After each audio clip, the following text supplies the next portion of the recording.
இயேசு கிறிஸ்துவுக்கும் மகிமையும் கனமும் நித்திய வல்லமையும் உண்டாயிருப்பதாக என்ற வாழ்த்துளோடு கூட தேவனுடைய மிகப்பெரியதான கிருபை ஒன்றுக்கும் உதவாத என்னையும் கூட பரிசுத்தவான்களாக இருக்கிற இந்த திருப்பத்தூர் பட்டணத்தினுடைய பரிசுத்தவான்கள் மத்தியில் நம்மை கொண்டு வந்ததற்கு என்னுடைய தனிப்பட்ட முறையிலான நன்றிகளை துதிகளையும் கர்த்தர் இயேசு மூலமாக நான் ஏறெடுத்துக்கொண்டு காட்பாடி சபையினுடைய அங்கத்தினருடைய ஒவ்வொருவருடைய அன்பையும் வாழ்த்துக்களையும் உங்கள் அனைவருக்கும் தெரிவித்துக் கொள்கிறோம். ரொம்ப விசேஷித்த விதமாக நம்ம ஒரு புதிய ஆண்டிற்குள்ளாக நம்மை தேவன் கொண்டு வந்திருக்கிறார். அதற்கு நம்ம உண்மையிலே எவ்வளோ நன்றியுள்ளவர்களாக இருக்கிறோம் அப்படின்றது ரொம்ப அவசியமாக இருக்குது அன்புக்குரிய சகோதர சகோதரிகள். ஸோ இன்றைக்கும் கூட தேவனுடைய ஒரு ஆச்சரியமான ஒரு காரியங்களை நம்ம பார்ப்பதற்கு தேவன் நமக்கு கிருபை கொடுத்திருக்கிறார். இந்த பாடத்தினுடைய தலைப்பு நம்ம பார்க்கும்போது பல வர்ணமான பெரிய கழுகு. பல வர்ணமான பெரிய கழுகு, ரொம்ப கலர்ஃபுல்லாக இருக்கிற ஒரு கழுகு, சரிங்களா? பெரிய கழுகு, பெரிய ஒரு கழுகு, அதுதான் நம்முடைய தலைப்பாக இருக்குது. இந்த தலைப்பு ஆக்சுவலி இதுக்கு இன்னொரு தலைப்பும் இருக்குது. திராட்சை செடி அப்படின்றது தான் இதோடைய தலைப்பு. திராட்சை செடி இல்லைன்னா திராட்சை கொடி அப்படின்னும் நம்ம பயன்படுத்தலாம். ஸோ இப்போது இந்த ஒரு தலைப்பின்குள்ளே நம்ம போகும்போது பல வர்ணமான பெரிய கழுகு, இந்த வார்த்தை எங்கேயாவது நம்ம கேள்விப்பட்டிருக்கிறோமா? பழைய வர்ணமான பெரிய கழுகு அப்படின்னு சொல்லிட்டு கழுகு கேள்விப்பட்டிருப்போம். சரி, இது ஓகே. இது புதிய ஏற்பாடாக இருக்குமா பழைய ஏற்பாடாக இருக்குமா? சரி, பழைய ஏற்பாடு. ஓகே, இது பழைய ஏற்பாடு அப்படின்னு எடுத்துக்கினாலே நமக்கு நிறைய இப்போ நம்ம நடந்த கன்வென்ஷனில் கூட நம்ம பார்த்தோம். நிறைய விதங்கள் அவங்ககிட்ட வேதம் இல்லை பழைய ஏற்பாட்டில். அப்போ எப்படி பேசியிருக்கணும்? தேவன் எப்படி ஜனங்கள்கிட்ட பேசியிருப்பார்? தீர்க்க தரிசனங்களில் பேசியிருப்பாங்க. யார் சொன்னது? ஓமை. ஓகே, ஓமையாக பேசியிருப்பாங்க. வேறு எப்படி பேசியிருப்பாங்க? இப்போது சொப்பனங்கள். இப்போ கன்வென்ஷனில் சொப்பனம், யோசேப்புடைய சொப்பனம் பற்றி பார்த்தோம் இல்லைங்களா? இந்த மாதிரி நிறைய வகைகளில் அவர் பேசியிருக்கிறாரு. சில அடையாளங்கள் மூலமாக கூட அவர் பேசியிருக்கிறார். சரி, இன்றைக்கி நம்ம பார்க்குற இந்த ஒரு தலைப்பு பல வர்ணமான பெரிய கழுகு. இந்த தலைப்பு பார்க்கும்போது ஒரு உவமை தான் நம்ம பார்க்க போகிறோம். ஒரு உவமை. சரி, ஆனால் உவமை இது யார்கிட்ட சொல்லியிருப்பாங்க? ஏதாவது கெஸ் இருக்குங்களா? யார்கிட்ட சொல்லியிருப்பாங்க?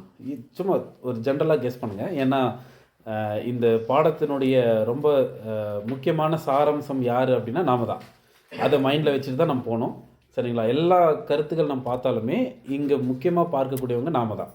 அதனால் இது யார்கிட்ட சொல்லியிருப்பாங்க அப்படின்னா கண்டிப்பாக ஒரு தீர்க்கதரிசிக்கிட்ட தான் சொல்லியிருக்கிறாங்க. தேவன் ஒரு தீர்க்கதரிசிக்கிட்ட சொல்லியிருக்கிறார்.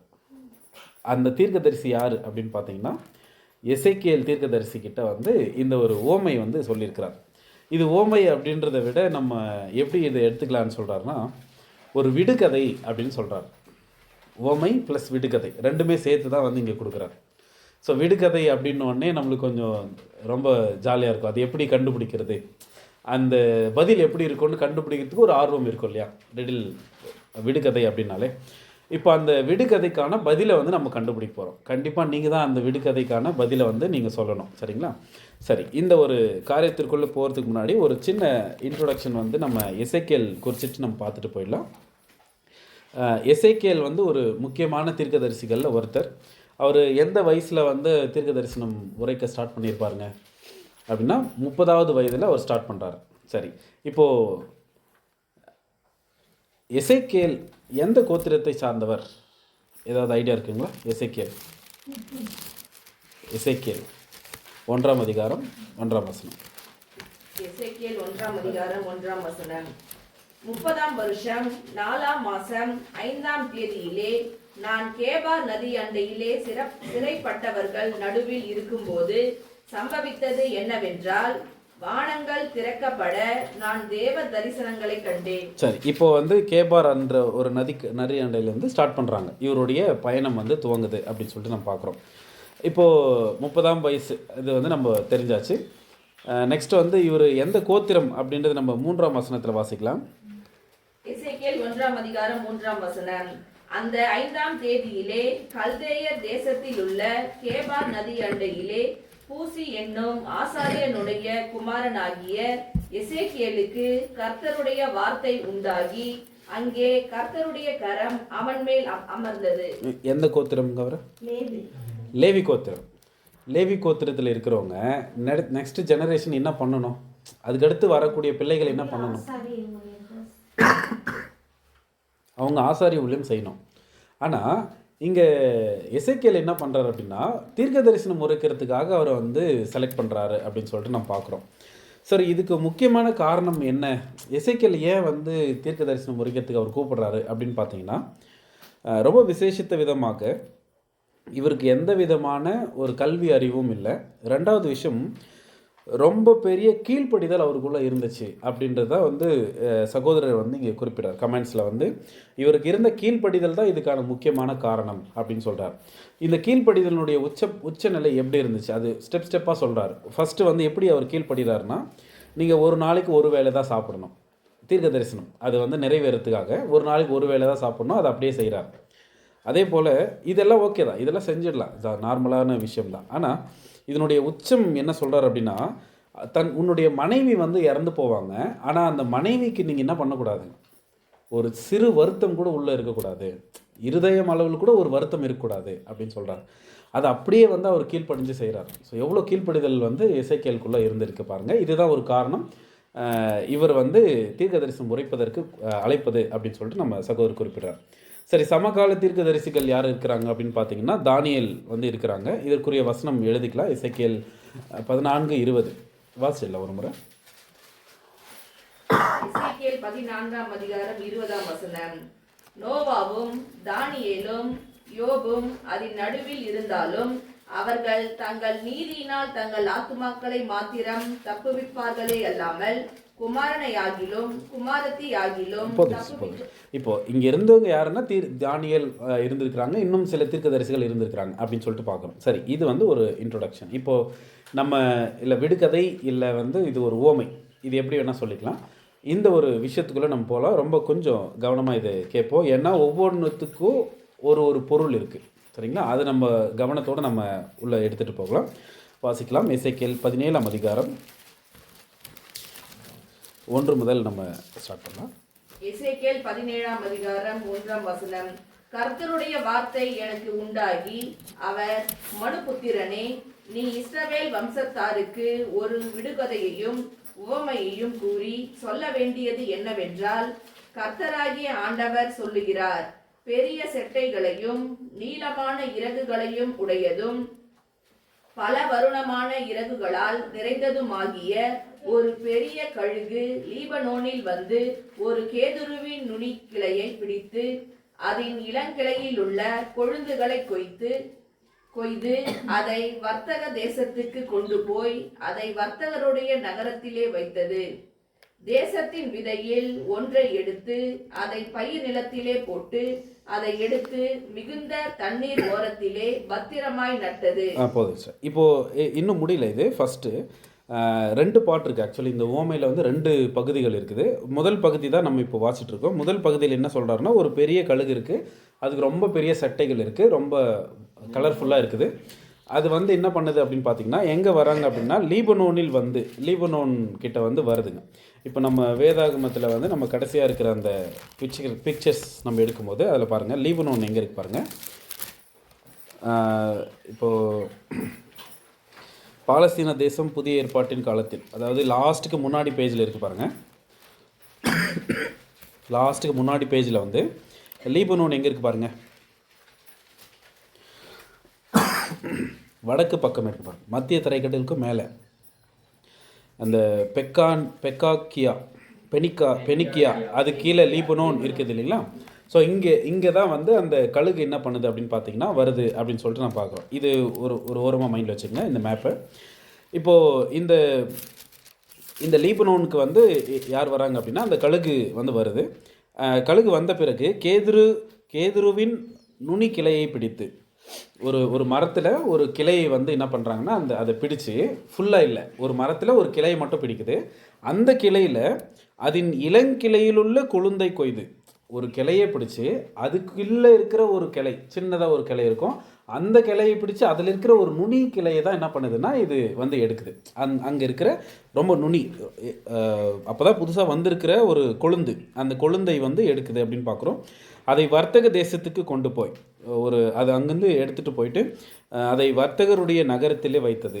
ஸோ இது வந்து அங்கே வச்சாச்சு. நெக்ஸ்ட்டு தேசத்தின் விதையில் ஒன்றை எடுத்து அதை பயிர் நிலத்திலே போட்டு அதை எடுத்து மிகுந்த தண்ணீர் ஓரத்தில் பத்திரமாய் நட்டது. இப்போது இங்கேருந்து ஒரு கொழுந்து எடுத்துன்னு போயிட்டு எங்கே வச்சிருச்சு? வர்த்தக நகரத்துக்குள்ளே வச்சிருச்சு. அங்கே இருக்கிற ஒரு விதையை எடுத்துகிட்டு வந்து எங்கே வைக்கிறாங்க அப்படின்னு பார்த்தீங்கன்னா, ஒரு தண்ணீர் போகிற ஒரு ஓரமாய் வந்து பத்திரமாய் நட்டது அப்படின்னு பார்க்குறோம். நல்லா கவனிக்கணும். 5ஆம் வசனத்தில் தேசத்தின் விதையில் ஒன்றை எடுத்து, இந்த விதைக்கும் அந்த கேதுரு கிளைக்கும் சம்பந்தம் இல்லை, சரிங்களா? அப்போது அந்த ஒரு விதை, தேசத்தின் விதையில் ஒன்றை எடுத்து அதை பயிர் நிலத்திலே வந்து போட்டது அப்படின்னு சொல்லி பார்க்குறோம். மிகுந்த தண்ணீர் ஓரத்திலே பத்திரமாய் நட்டது. தொடர்ந்து வாசிக்கலாம். அது துளிர்த்து படர்ந்து தாழ்ந்த அடிமரம் உள்ள திராட்சை செடியாயிற்று. அதன் கொடிகள் அந்த கழுகுக்கு நேராகவும் அதன் வேர்கள் அதன் கீழாகவும் இருந்தன. இவ்விதமாய் அது திராட்சை செடியாகி கிளைகளை வீசி கொப்புகளை விட்டது.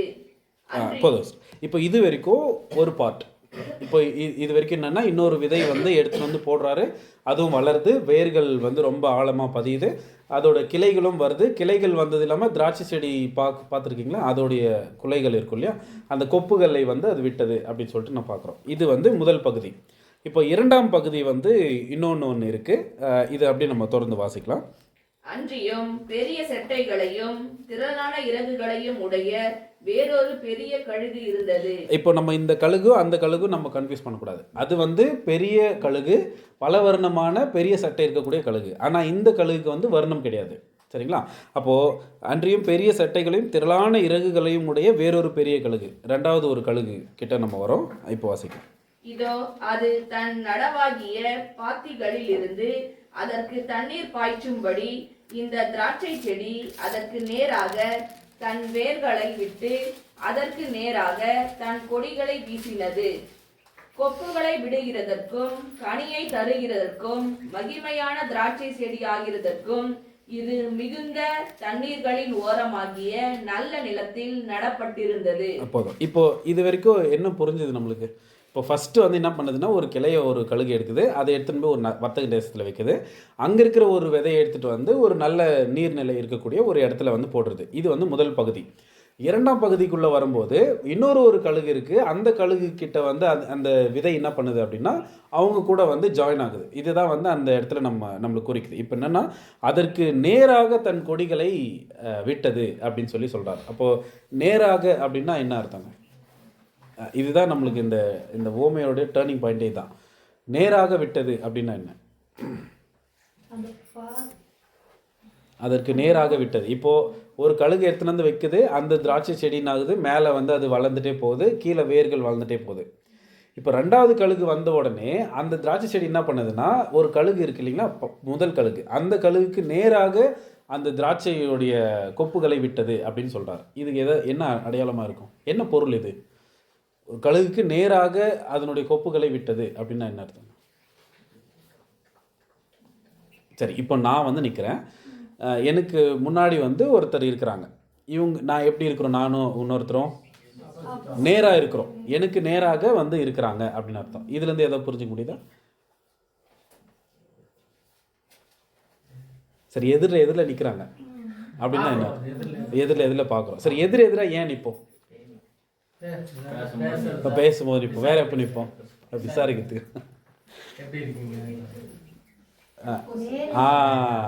சிஸ்டர் சொன்னாங்க, எதிர்த்திருக்கிறார். அதாவது நல்லா பார்க்கும்போது அதற்கு நேராக தன் கொடிகளை வீசினது. அதற்கு நேராக வீசினதுன்னா அது என்ன ஆகுது அப்படின்னா, அந்த முதல் கழுகுக்கு இது வந்து ஆப்போசிட்டாக நடந்திருக்கு, சரிங்களா? அது என்ன நடந்திருக்கு அப்படின்னு நம்ம பார்க்கலாம். ஏதோ ஒன்று ஆப்போசிட்டாக நடந்திருக்கு. அப்போது 8ஆம் வசனம் வாசிக்கலாம். 9 வாசிக்கலாம். எசேக்கியேல் 17ஆம் அதிகாரம் 9ஆம் வசனம். இது செழிக்குமா? இது பட்டு போகத்தக்கதாய் ஒருவன் இதில் வேர்களை பிடுங்காமலும் இதன் கனியை வெட்டாமலும் இருப்பானோ? துளிர்த்த எல்லா இலைகளோடும் இது பட்டு போகும். இதை வேரோடே பிடுங்கும்படி ஒருவன் பலத்த புயத்தோடும் திரண்ட ஜனத்தோடும் வர தேவையில்லை. இப்போ இதுதான் வந்து இந்த திராட்சை செடியினுடைய ஒரு விஷயம். அந்த வர்த்தக தேசத்துலேருந்து எடுத்துன்னு வந்து நட்ட ஒரு திராட்சை செடி நல்லா வளருது. இன்னொரு கழுகு வரும்போது அந்த கழுகுக்கு வந்து நேராக கொஞ்சம் கூட்டு சேர்ந்து முதல் கழுகுக்கு எதிராக அது வந்து நடக்குது. சரி, இப்போ எதிராக நடக்கும்போது இது வந்து அழியறதுக்கு யாருமே தேவையில்லை. ஒரு பெரிய படையை எடுத்துன்னு வந்து தான் இதை வந்து அழிக்கணும்னு அவசியம் இல்லை. அது தானாகவே என்ன ஆகிடும்னு சொல்கிறாருன்னா அழிஞ்சு போயிடும் அப்படின்னு வந்து சொல்கிறார். இப்போ 10ஆம் வசனம் வாசிக்கலாம். இதோ நடப்பட்ட இது செழிப்பாயிருக்குமோ, கொண்டல் காற்று இதன் பேரில் படும்போது இது வாடி உலர்ந்து போகாதோ, இது நடப்பட்ட பாத்திரங்களிலே வாடி போம் என்று கர்த்தராகிய ஆண்டவர் உரைக்கிறார் என்று சொல் என்றார். ஓகே, இப்போ இதுதான் வந்து இந்த உவமை அல்லது ரிடில், விடுகதை. சரிங்களா?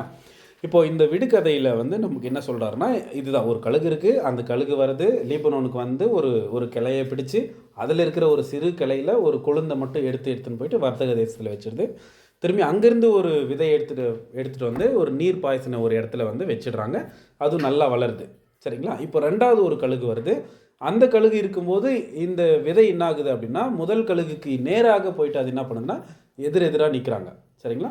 ஸோ எதிரெதிராக நின்றுட்ட பிறகு இப்போ எதிர்க்க நின்னாலே என்ன அர்த்தம், இப்போது இவங்க தான் வந்து முதல் கழுகு தான் அவங்களுக்கு ஃபேவர் பண்ணாங்க. ஆனால் இது வந்து எதிர்க்க நிற்குது. அப்போது இது சரியாக இருக்குமா, இது செழிக்குமா, அந்த வார்த்தையை வந்து அங்கே கேட்குறாரு. சரிங்களா? இது செழிக்குமா, இது பொட்டு போகத்தக்கதாய் ஒருவன் இதன் வேர்களை பிடுங்காமலும், அது யாருமே டிஸ்டர்ப் பண்ணலைனாலும் அதுவே என்ன ஆகிடும் சொல்கிறாருன்னா அழிஞ்சு போயிடும் அப்படின்னு வந்து சொல்கிறார். இதுதான் வந்து விடுகதை. இது ஏதாவது நம்மளுக்கு புரிய வருதுங்களா? இதில் கழுகு இருக்குது, லீபனோன் இருக்குது, ரெண்டாவது ஒரு கழுகு இருக்குது, அப்புறமா கிளை பற்றி பேசுகிறாரு, அதில் இருக்கிற கொழுந்து பற்றி பேசுகிறாரு, அப்புறமா வந்து ஒரு விதை வந்து எடுக்கிறாரு. அது என்ன விதைன்னு முதல்ல சொல்லலை, அது வளரும் போது தான் தெரியுது அது திராட்சை செடின்னே சொல்லிட்டு. சரிங்களா? அப்போது இந்த ஒரு விஷயம் இருக்குது. ப்ளஸ் ரெண்டாவது கழுகுனா என்ன, அந்த கழுகுக்கு ஏன் வந்து அது ஃபேவராக போச்சு, ஏன் இது எதிர்க்க போச்சு அப்படின்றது இது ஏதாவது நம்மளுக்கு தோணுதா? ஆனால் இது ரொம்ப நம்ம அதிகமாக பார்த்துருக்கோம் இந்த விஷயத்த. நம்ம முதல்ல ஒரு விஷயம் சொல்லிட்டோம், இந்த பாடம் முழுக்க நம்மளை பற்றி தான் பேசுது. அப்போது நம்மளை பற்றி பேசுது அப்படின்னா இது ஒரு ஓமை. இந்த ஓமைக்கான ஒரு பொருள் இருக்கும். அந்த பொருளிலிருந்து நமக்கு என்ன பாடம், அதுதான் நம்முடைய பாடம் இன்னைக்கு. இப்போ ஓமை பார்த்தாச்சு, ரெண்டாவது பகுதிக்குள்ளே வரலாம். இதுக்குரிய பொருள் என்னவா இருக்கும்? சரி, இப்போ முதல்ல ஒவ்வொன்றா நம்ம போகலாம். கழுகு அப்படின்னா என்ன? கழுகுக்கு என்ன அடையாளமாக இருக்குது? கழுகு பிணம் எங்கேயோ கழுகு இலங்க இல்லை. சரி, கழுகு அதுக்கு வந்து ஒரு செட்டை இருக்குது. இது ஏதாவது உங்களுக்கு ஞாபகம் வருதா? கழுகு செட்டை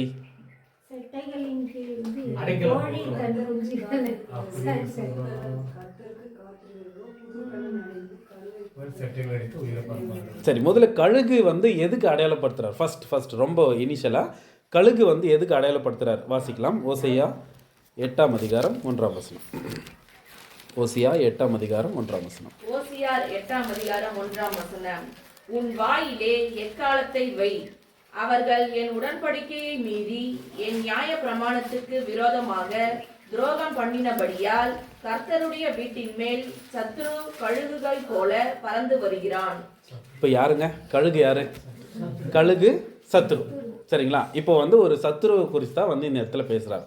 அப்போது இந்த சத்துரு வந்து எப்படி இருக்கிறாருன்னா, ஒரு பெரிய சட்டை இருக்குது, ரொம்ப கலர்ஃபுல்லாக இருக்குது அந்த சட்டை. சரிங்களா? இப்போது இந்த சட்டை யாரை குறிக்கும்? சரி, ஃபஸ்ட்டு சத்துருன்னு சொல்லியாச்சு, அது வரைக்கும் நம்ம கண்டுபிடிக்கலாம், யாருன்றது இன்னும் தெரியல. சரி, அதுக்கு வந்து ஒரு பெரிய சட்டை இருந்துச்சு அப்படின்னு வந்து சொல்கிறார். பெரிய சட்டை, இதுதான் நம்மளுக்கு க்ளூ. இந்த சட்டை வச்சு யாருன்னு கண்டுபிடிக்கணும். யாருக்கு இருக்கும் சட்டைகள்? யாருக்கு இருந்துச்சு? சரி, இப்போ தூதர்கள் இருந்துச்சு. கண்டிப்பாக பசங்களும் ஆன்சர் பண்ண இதில், ஏன்னா இது ஒரு பேசிக் சப்ஜெக்ட். இந்த செட்டைகள் அப்படின்றது வந்து ஒரு பேசிக் சப்ஜெக்ட் இல்லை. ராஜாக்களை யோசிச்சு பாருங்க. ராஜாக்களுக்கு யாருக்கு செட்டைகள் இருந்துச்சு?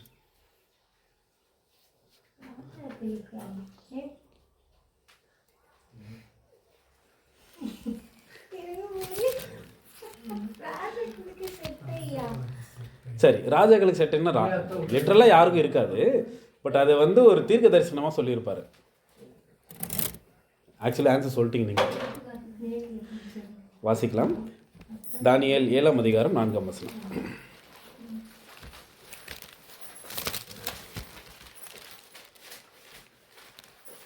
தானியேல் 7ஆம் அதிகாரம் 4. 4ஆம் வசனம். முந்தினது சிங்கத்தை போல இருந்தது, அதற்கு கழுகின் செட்டைகள் உண்டாயிருந்தது. இப்போ யாருங்க இது? சிங்கம். ஸோ சிங்கம் அப்போ அந்த 5ஆம் உலக பேரரசு நம்ம பார்க்கும்போது 4 பெரிய மிருகங்கள், வித்தியாசமான மிருகங்கள் வந்து பற்றி பேசுகிறாரு. அதில் சிங்கம் யாருங்க? சிங்கம் யாருங்க? நேபுகாத் நேச்சார். இப்போ நேபுகாத் நேச்சாருக்கு தான் என்ன கொடுக்கப்பட்டிருக்குதுன்னா கழுகின் சட்டைகள் வந்து கொடுக்கப்பட்டிருக்கு அப்படின்னு சொல்லி பார்க்குறோம். அப்போது இங்கே நமக்கு இந்த ஓமையில் என்ன இந்த விடுகதையில் என்ன சொல்கிறாருன்னா, அந்த கழுகு யார், ஃபஸ்ட்டு கழுகு வர்றது யார் அப்படின்னு பார்க்கும்போது கண்டிப்பாக இது ஒரு ராஜா. அந்த ராஜா நேபுகாத் நேச்சார் அப்படின்னு சொல்கிறார். சரிங்களா? இப்போ நேபுகாத் நேச்சார் ஒன்று நம்ம கண்டுபிடிச்சாச்சு, கழுகு யாருன்னு கண்டுபிடிச்சாச்சு. ஸோ ஏன் வந்து இவங்களுக்கு பல வருணமான அந்த சட்டைகள் கொடுக்கணும் அப்படின்னு பார்த்தீங்கன்னா, கிட்டத்தட்ட உலகம் ஆல்மோஸ்ட் பாதி உலக கிட்ட வந்து அவர் கையில் என்ன பண்ணியிருந்தாருன்னா ஆளுகை செஞ்சுட்டு இருந்தார். பெரிய சாம்ராஜ்யம், அவர் ஒரு பெரிய சக்கரவர்த்தியாக வந்து அந்த இடத்துல இருந்திருக்கிறார்.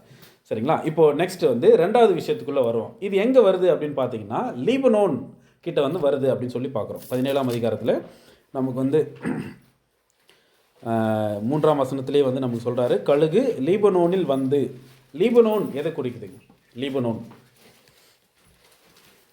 லீபனோன் லீபனோன் எதை குறிக்குது? ஆக்சுவலி லீபனோன் அப்படின்றது வந்து யோசுவா நமக்கு தேசங்கள் பிரிக்கிறார் இல்லைங்களா, கோத்திரங்களுக்கு தேவையான எல்லைகளை பிரிக்கும் போது இந்த லீபனோன் கூட என்ன பண்ணுறாரு அப்படின்னா அது இஸ்ரேலுடைய எல்லைக்குள்ளே தான் வருது. இப்போ வந்து வேறு நாடாக இருக்குது. ஆக்சுவலி இது யோசுவா பிரிக்கும் போதே வந்து எப்படி இருக்குதுன்னா இஸ்ரேலுக்குள்ளே தான் வந்து அது வந்துச்சு. சரிங்களா? ஸோ இதை பொறுத்து நம்ம எதை எடுக்கலாம் அப்படின்னா லீபனோன் அப்படின்றது எருசலேமை குறிக்கிறதாக இருக்குது அப்படின்னு சொல்லிட்டு நம்ம பார்க்குறோம். சரி, இப்போ லீபனோனுக்கு வந்தாச்சு. இதுதான் வந்து எருசலேம். ஸோ ஃபஸ்ட்டு கழுகு, அப்புறம் லீபனோன் பார்த்தாச்சு. 3வது விஷயம் என்ன இருக்குது அப்படின்னா இது எந்த மரத்துக்கு வந்து உட்காருதுங்க? கேதுரு மரம். கேதுரு மரம் எதை அடையாளப்படுத்தும்? சரி, கேதுரு மரம் எங்கெல்லாம் பயன்படுத்தியிருக்கோம்? நம்ம ஆசரிப்பு கூடாரத்தில் நம்ம பயன்படுத்தியிருக்கோம்.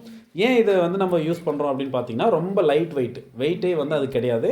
ஆனால் ரொம்ப அதிகமான நாட்கள் வந்து அதை பயன்படுத்த முடியும். இப்போ நம்ம இந்த தேக்கு மரம்லாம் சொல்கிறோம் இல்லைங்களா, அந்த மாதிரி ரொம்ப ஃபேமஸாக இருக்கிற ஒரு மரம் தான் இந்த கேதுரு மரம். இந்த கேதுரு மரம் நம்ம பார்க்கும்போது அந்த கேதுரு மரத்தில் இருக்கிற ஒரு கிளை, ஃபஸ்ட்டு வந்து ஒரு கிளை எடுக்கிறாரு. அந்த கிளையில் இருக்கிற ஒரு சிறு கிளையில் இருக்கக்கூடிய ஒரு கொழுந்து, இது எதை அடையாளப்படுத்துது?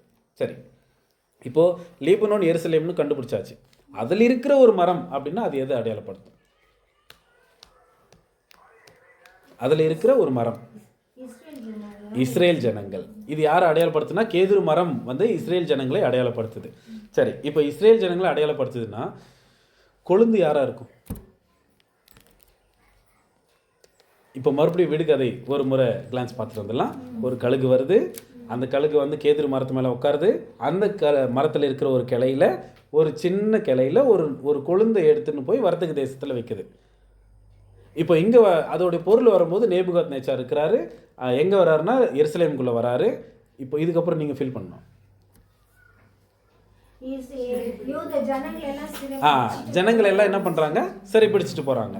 ஆனால் ஜனங்கள் எல்லாம் இப்போ கேதுரு மரம் ஜனங்கள்னு சொல்லியாச்சு. ஆனால் வந்து இங்கே அவர் அந்த கழுகு எடுத்துன்னு போகிறது எது? கொழுந்து மட்டும் தான் எடுத்துகிட்டு போகுது. கொழுந்து எதை அடையாளப்படுத்துது?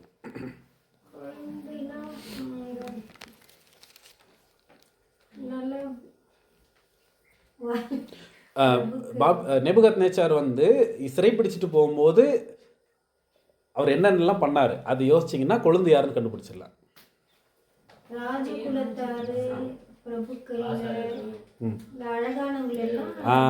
Thank you sister. வாசிக்கலாம். தானியேல் 1ஆம் அதிகாரம் 1லிருந்து அப்படியே வாசிக்கலாம். தானியேல் 1ஆம் அதிகாரம் 1ஆம் வசனம். யூதாவின் ராஜாவாகிய யோயாக்கீம் அரசாண்ட 3ஆம் வருஷத்திலே பாபிலோனின் ராஜாவாகிய நேபுகாத் நேச்சார் எருசலேமுக்கு வந்து அதை முற்றுகை போட்டான்.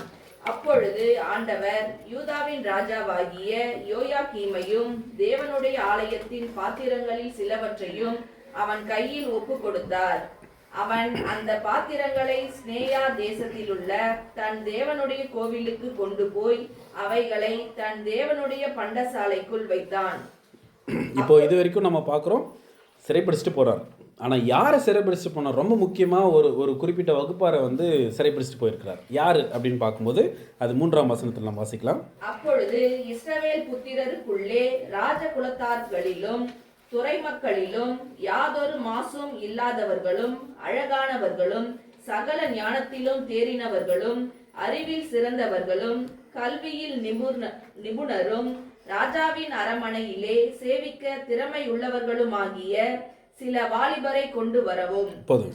இப்போ யாரை கூட்டிகிட்டு போகிறாங்களா? சில வாலிபரை கூட்டிகிட்டு போகிறோம். இப்போ இந்த வாலிபர்கள் யார் அப்படின்னு பார்த்தீங்கன்னா, ஒரு பிரின்சஸ், இவங்க எல்லாமே இளவரசர்கள். இளவரசர்கள் எப்படி இருந்தாங்க, அவங்களுடைய தன்மைகள் எல்லாம் பார்க்கும்போது, ஒரு ராஜா, அவங்களுடைய பசங்க இருப்பாங்க, இல்லை ராஜ குலத்தில் வந்து சில பசங்க இருப்பாங்க. அவங்கள என்ன பண்ணுவாங்கன்னா, அவங்க ட்ரெயின் பண்ணுவாங்க. ஒரு ராஜாவாக எப்படி இருக்கணும், ஒரு மீட்டிங்னா அதில் எப்படி நடந்துக்கணும், ஒரு போர்னா அதில் எப்படி நடந்துக்கணும் அப்படின்னு சொல்லிட்டு அவங்களுக்கு நிறைய கல்வி சார்ந்த விஷயங்கள், அறிவியல் சார்ந்த விஷயங்கள், அப்புறமா வந்து அவங்க சில நுணுக்கங்கள், இது எல்லாமே வந்து அவங்களுக்கு சொல்லி தருவாங்க. அது ஒரு தனி செஷன் மாதிரி நடக்கும் அவங்களுக்கு மட்டுமே. இந்த இளவரசர்களுக்கு மட்டுமே வந்து கல்வியில் எவ்வளோ டீப்பாக வந்து அவங்க இருக்கணும், ஒரு போர்னால் அதில் வந்து எப்படியெல்லாம் வாள் சண்டை வந்து நான் அவங்க போடணும் அப்படின்னு இளவரசர்களுக்குன்னு தனியாகவே வந்து நிறைய சொல்லி கொடுப்பாங்க. இந்த மாதிரி ராஜ குலத்தார் யாரெல்லாம் இருக்கிறாங்களோ அவங்கள என்ன பண்ணுறாங்க அப்படின்னா, இவர் எது கூட்டிகிட்டு போகிறாருங்க, அவருடைய ஒரு அரண்மனைக்குள்ளே வேலை செய்யறதுக்காக அவங்கள கூட்டிகிட்டு போகிறார். அதில் நல்லா கவனிக்கும் போது, ராஜாவின் அரண்மனையிலே சேவிக்க திறமையுள்ளவர்களுமாகிய சில வாலிபரை கொண்டு போகும். அப்போ அந்த கிளை எதுங்க, அந்த நுனி கொழுந்து எது, கொழுந்து எது, வாசிச்சுட்டுமே, வாலிபர்கள். ஸோ அங்கேருந்து எடுத்துகிட்டு போகப்பட்ட இளவரசர்கள், அந்த வாலிபர்களை தான் வந்து இது குறிக்குது அப்படின்னு சொல்லிட்டு நம்ம பார்த்தாச்சு. சரி, இப்போ இந்த ஓமைக்கு மறுபடியும் வருவோம். கொழுந்து என்னன்னு சொல்லி கண்டுபிடிச்சாச்சு. யாருங்க? வாலிபர்கள். யாருடைய வாலிபர்கள் அப்படின்னா, இஸ்ரேல் தேசத்தில் இருக்கிற அவங்களுடைய வாலிபர்கள். ரொம்ப ரொம்ப தேறினவர்கள், அழகானவர்கள், அப்புறம் வந்து கல்வியில் நிபுணர், இதெல்லாம் ரொம்ப பெஸ்ட்டாக இருக்கிறவங்க எடுத்துன்னு போயிருக்கிறாங்க. ஸோ கொழுந்து கிளை, அந்த கொழுந்துன்னா என்ன அர்த்தம்? ரொம்ப செழிப்பாக இருக்கக்கூடிய ஒன்று இல்லைங்களா? ஸோ அப்போது வாலிபர்கள்லாம் யோசிப்போம். நார்மலாக வாலிபர்களே ரொம்ப துருதுருன்னு இருப்பாங்க. பட் இதுவே வந்து ராஜாக்களுடைய பசங்க அப்படின்னா இன்னும் ஒரு தெளிவோட ஒரு ஒரு எல்லா விஷயத்துலையும் வந்து நல்ல ஒரு முடிவு எடுக்கக்கூடியவர்களாக வந்து அவங்க இருப்பாங்க. இப்படிப்பட்டவங்கள தான் வந்து அவங்க எடுத்துகிட்டு போயிருக்காங்க. சரி, இப்போ நெக்ஸ்ட்டு அந்த கொழுந்து வந்து நம்ம கண்டுபிடிச்சாச்சு. வர்த்தக தேசம் எது? பாபிலோன். ஏன்னா அவருடைய இடம் வந்து அதுதான். ஸோ எங்கே கூட்டிகிட்டு போனார்? அந்த தேசம், அரண்மனையில் வேலை செய்யறதுக்கு அப்படின்னாலே எது வந்துருச்சுங்க, பாபிலோனுக்கு வந்து கூட்டிகிட்டு போயாச்சு அப்படின்னு சொல்லிட்டு பார்க்குறோம். சரி, இப்போ தேசத்தின் விதை ஒன்று எடுக்கிறார். தேசத்தின் விதை எது? தேசத்தின் விதை. இப்போ இங்கிருந்து எடுத்துன்னு போயாச்சு, இப்போ அங்கிருந்து ஒன்று எடுத்துன்னு வந்திருக்கிறார், தேசத்தின் விதை. இப்போ தேசத்தின் விதை எதை குறிக்குது?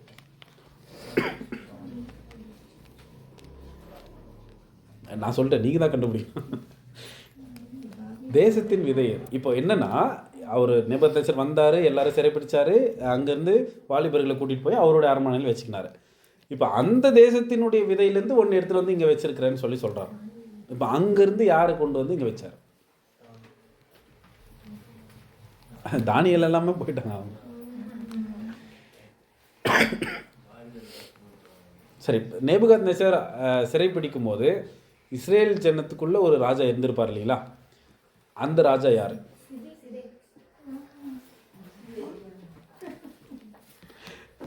சரி, நேபுகாத்நேச்சர் வந்து ஒரு ராஜாவை நியமிக்கிறார் இல்லைங்களா? என்னோட சார்பாக நீங்க இருங்க அப்படின்னு சொல்லிட்டு ஒருத்தரை நியமிக்கிறார். அது யாரு?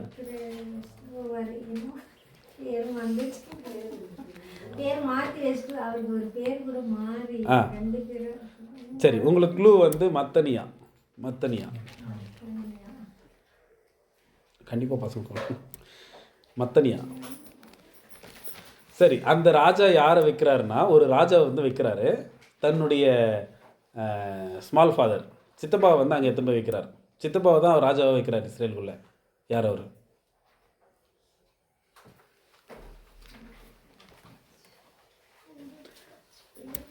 ரெண்டு நாளாகமும் இல்லை அது இயல்பு தான். சரி, நம்ம வாசிக்கலாம். 2 நாளாகமும் 36ஆம் அதிகாரம் 10ஆம் வசனம் 11ஆம் வசனம் வாசிக்கலாம். 2 நாளாகமம் 36ஆம் அதிகாரம் வசனங்கள் 10 மற்றும் 11. மறு வருஷத்தின் ஆரம்பத்திலே நேபுகாத் நேச்சார் என்னும் ராஜா அவனையும் கர்த்தருடைய ஆலயத்தின் திவ்யமான பனிமுட்டுகளையும் பாபிலோனுக்கு கொண்டு வர பண்ணி அவன் சிறிய தகப்பனாகிய சிதேக்கியாவை யூதாவின் மேலும் எருசலேமின் மேலும் ராஜாவாக்கினான். அப்போ யாரை வச்சிருக்கிறாருங்க அவரு? சிதேக்கியா தான் வந்து இந்த விதை, சரிங்களா, ஒரு விதை தேசத்திலிருந்து ஒரு விதை எடுத்துன்னு வந்து நீர் பாய்ச்சக்கூடிய ஒரு இடத்துல வந்து வைக்கிறாரு அப்படின்னு சொல்கிறார். ஸோ இந்த நீர் பாய்ச்சின இடம் எதுன்னா இஸ்ரேல், சரிங்களா. இஸ்ரேலுக்குள்ளும் யூதாக்குள்ளேயும் அவர் என்ன பண்ணுறாரு அப்படின்னா ராஜாவாக நியமிக்கிறார். ஸோ இப்போது நம்ம எது வரைக்கும் கண்டுபிடிச்சிருக்கோம்? அந்த விதை வரைக்கும் கண்டுபிடிச்சிருக்கோம். ரெடில் இதில் வந்து விதை வரைக்கும் கண்டுபிடிச்சிருக்கோம். இப்போது இந்த விதை வந்து என்ன ஆகுதுன்னா நல்லா வளருது, நல்ல செழிப்பாக இருக்குது அப்படின்னு சொல்லிட்டு நம்ம பார்க்குறோம். இவர் எவ்வளோ நாள் அரசாண்டார் சிதேக்கியா அப்படின்னு பார்த்தீங்கன்னா 11 வருஷம் இவர் வந்து அரசாட்சி பண்ணியிருக்கிறார். ரொம்பவே நல்லா பண்ணியிருக்கிறாரு, அரசாட்சி மட்டும்தான், சரிங்களா. அப்போ வந்து இப்போ இது முதல் பாட்டு முடிஞ்சாச்சு. இப்போ 2வது பாட்டுக்கு வரும். 2வது பாட்டு என்ன சொல்லுது? வேற ஒரு கழுகு இருக்குது அப்படின்னு சொல்கிறார். இப்போ வேறு ஒரு கழுகுக்கு போகிறதுக்கு முன்னாடி நம்ம இந்த 2வது கழுகுக்கு ஏன் போகணும்? இந்த 2வது ஒரு கழுகு இருக்கு இல்லையா, இப்போ பெரிய கழுகு நேபுகாத் நேச்சார். இப்போ 2வது கழுகு அப்படின்னாலே என்ன அர்த்தம்? அது ஒரு பெரிய ராஜா நேபுகாத் நேச்சார், அவர் வந்து ஒரு கழுகுன்னு சொல்லியாச்சு. இப்போ 2வது ஒரு கழுகுன்னு சொல்கிறாருன்னா அப்போ அதுக்கு என்ன அர்த்தம்? இது வேற ஒரு ராஜா, இது வேற ஒரு ராஜா வந்து இவருக்கு இல்லாத இவருக்கு எதிர்க்கக்கூடிய ஒரு ராஜாவாக இருக்கிறாரு அப்படின்னு சொல்லி சொல்கிறார். இப்போ இந்த ராஜா சிதேக்கியா வந்து அந்த இடத்துல ராஜாவாக வச்சுட்ட பிறகு அவருக்கு ஒரு சில உடன்படிக்கைகள் வந்து செய்கிறார். என்ன உடன்படிக்கை செஞ்சுருப்பாரு அப்படின்னு சொல்லிட்டு நம்ம வாசிக்கலாம். 11ஆம் வசனம் வாசிச்சுட்டுங்களா? இதில் வாசிக்கலாம். சிதேக்கியா ராஜாவாகிற போது 21 வயதாயிருந்து 11 வருஷம் எருசலேமில் அரசாண்டு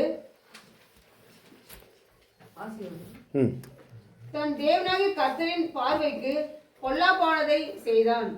அவன் கர்த்தருடைய வாக்கை உரைத்த எரேமியா என்கிற தீர்க்கதரிசிக்கு முன்பாக தன்னை தாழ்த்தவில்லை. இப்போ இது வந்து அவருடைய ஜெனரல் கேரக்டர். இப்போ நேபுகாத் நேச்சாருக்கும் சிதேக்கியாவுக்கும் ஒரு உடன்படிக்கை நடந்திருக்கணும் இல்லையா, அந்த உடன்படிக்கை நம்ம வாசிக்கலாம். 13ஆம் வசனம் வாசிக்கலாம். தேவன் மேல் தன்னை ஆணையிடுவித்து கொண்ட நேபுகாத் நேச்சார் என்னும் ராஜாவுக்கு விரோதமாய் கலகம் பண்ணி இஸ்ரவேலின் தேவனாகிய கர்த்தரிடத்துக்கு திரும்பாதபடிக்கு தன் கழுத்தை அழுத்தமாக்கி தன் இருதயத்தை கடினப்படுத்தினான். இப்போ பாருங்க, இதெல்லாம் வந்து அவர் நேபுகாத் நேச்சாருக்கு எதிர்க்க வந்து செஞ்சிருக்கிறார். ஆக்சுவலி இங்கே சொல்லப்படக்கூடிய வார்த்தை என்னன்னா, தன்னை ஆணையிடுத்து கொண்ட நேபுகாத் நேச்சார் என்னும் ராஜாவுக்கு விரோதமாய் கலகம் பண்ணி. இப்போ விரோதமாய் கலகம் பண்ணினா என்ன அர்த்தம்? அப்போ ஆல்ரெடி இவங்க 2 பேருக்குள்ள ஒரு உடன்படிக்கை இருக்குது.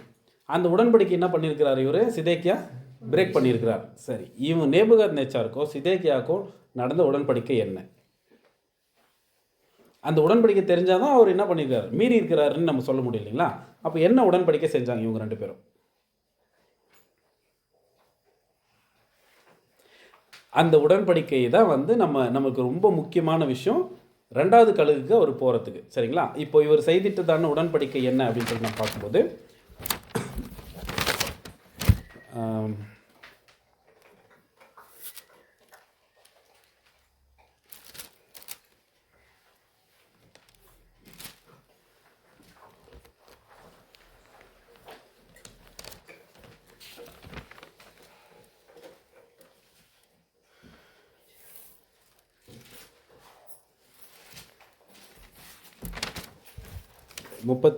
ஆறாம் அதிகாரம் 14ஆம் வசனம் வாசிச்சுட்டு இல்லைங்களா.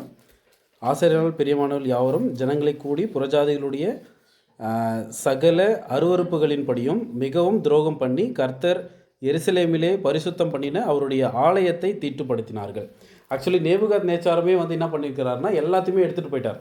ஆலயத்திலிருந்து கூட மொத்தமே வந்து எடுத்துகிட்டு போயிருக்கிறாரு. ஸோ இவர்களுக்குள்ளே நடந்துட்டதான உடன்படிக்கை என்ன அப்படின்னு சொல்லிட்டு நம்ம பார்க்கும்போது, ஸோ முதல் விஷயம், 2 பேருக்குள்ளுமே வந்து ரொம்ப தாழ்மை உள்ளவர்களாக வந்து யார் இருக்கணும்னா சிதேக்கியா இருக்கணும். ஸோ என்னுடைய ஒரு சார்பாக தான் நீ என்ன பண்ணியிருக்கிற அப்படின்னா, இந்த இடத்துல வந்து உங்களை வந்து நான் வச்சுருக்கிறேன், எனக்கு என்ன பண்ணக்கூடாது, நீங்கள் எதிர்த்து நீங்கள் வந்து துரோகம் பண்ணக்கூடாது அப்படின்றது தான் அவர்களுடைய உடன்படிக்கையாக இருக்குது அப்படின்னு சொல்லிட்டு நம்ம பார்க்குறோம். சரி, ஆனால் இவர் என்ன பண்ணிடுறாருன்னா எல்லாத்தையுமே வந்து தகர்த்து போட்டுறாரு. சரி, இப்போ தகர்த்ததுனால இவருக்கு வந்துட்டதான தண்டனை என்ன? இவருக்கு சிதேக்கியா வந்து எல்லாத்தையுமே வந்து தகர்த்துறார். இவருக்கு வந்த தண்டனை என்ன அப்படின்னு சொல்லிட்டு நம்ம பார்க்கறதுக்கு முன்னாடி, இவர் முக்கியமாக எதிர்த்து நின்றதுக்கான காரணம் அப்படின்றது தான் வந்து இந்த 2வது கழுகு. சரி, இப்போ வந்து ஃபுல்லாக வந்து தேவனுக்கு விரோதமாக வந்து இவர் செஞ்சுருக்கிறார். இதில் இன்னொன்று நுணுக்கமான விஷயம் என்னென்னா, இஸ்ரேல் யாருடையது? தேவனுடையது. நேபுகத்நேச்சார் யாரு? அவர் வந்து ஒரு புறஜாதி. ஆனால் புறஜாதியாக இருக்கிற ஒரு ராஜா இஸ்ரேல் ஜனத்துக்கு மேலே எப்படி ஒரு ராஜாவை வைக்க முடியும்? இஸ்ரேல் யாரு? இஸ்ரேல் ஜனம் வந்து தேவனுடையது.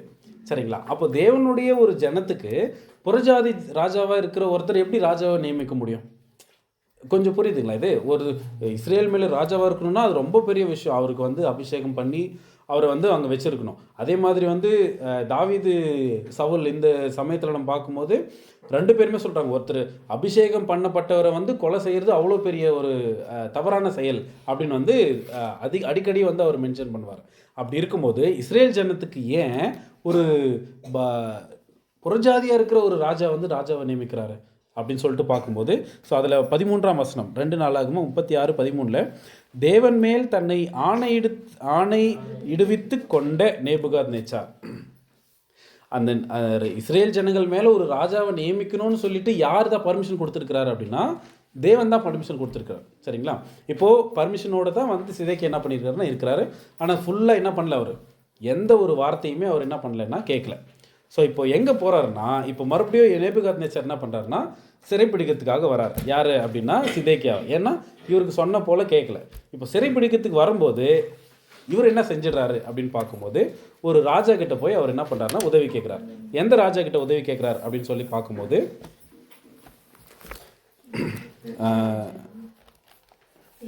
எகிப்தின் ராஜா. வாசிக்கலாம், எரேமியா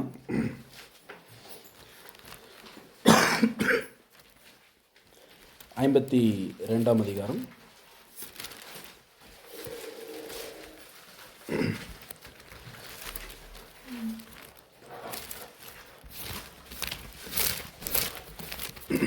இந்த ஃபஸ்ட்டு நீங்கள் எசேக்கியேல் 17ஆம் அதிகாரத்தில்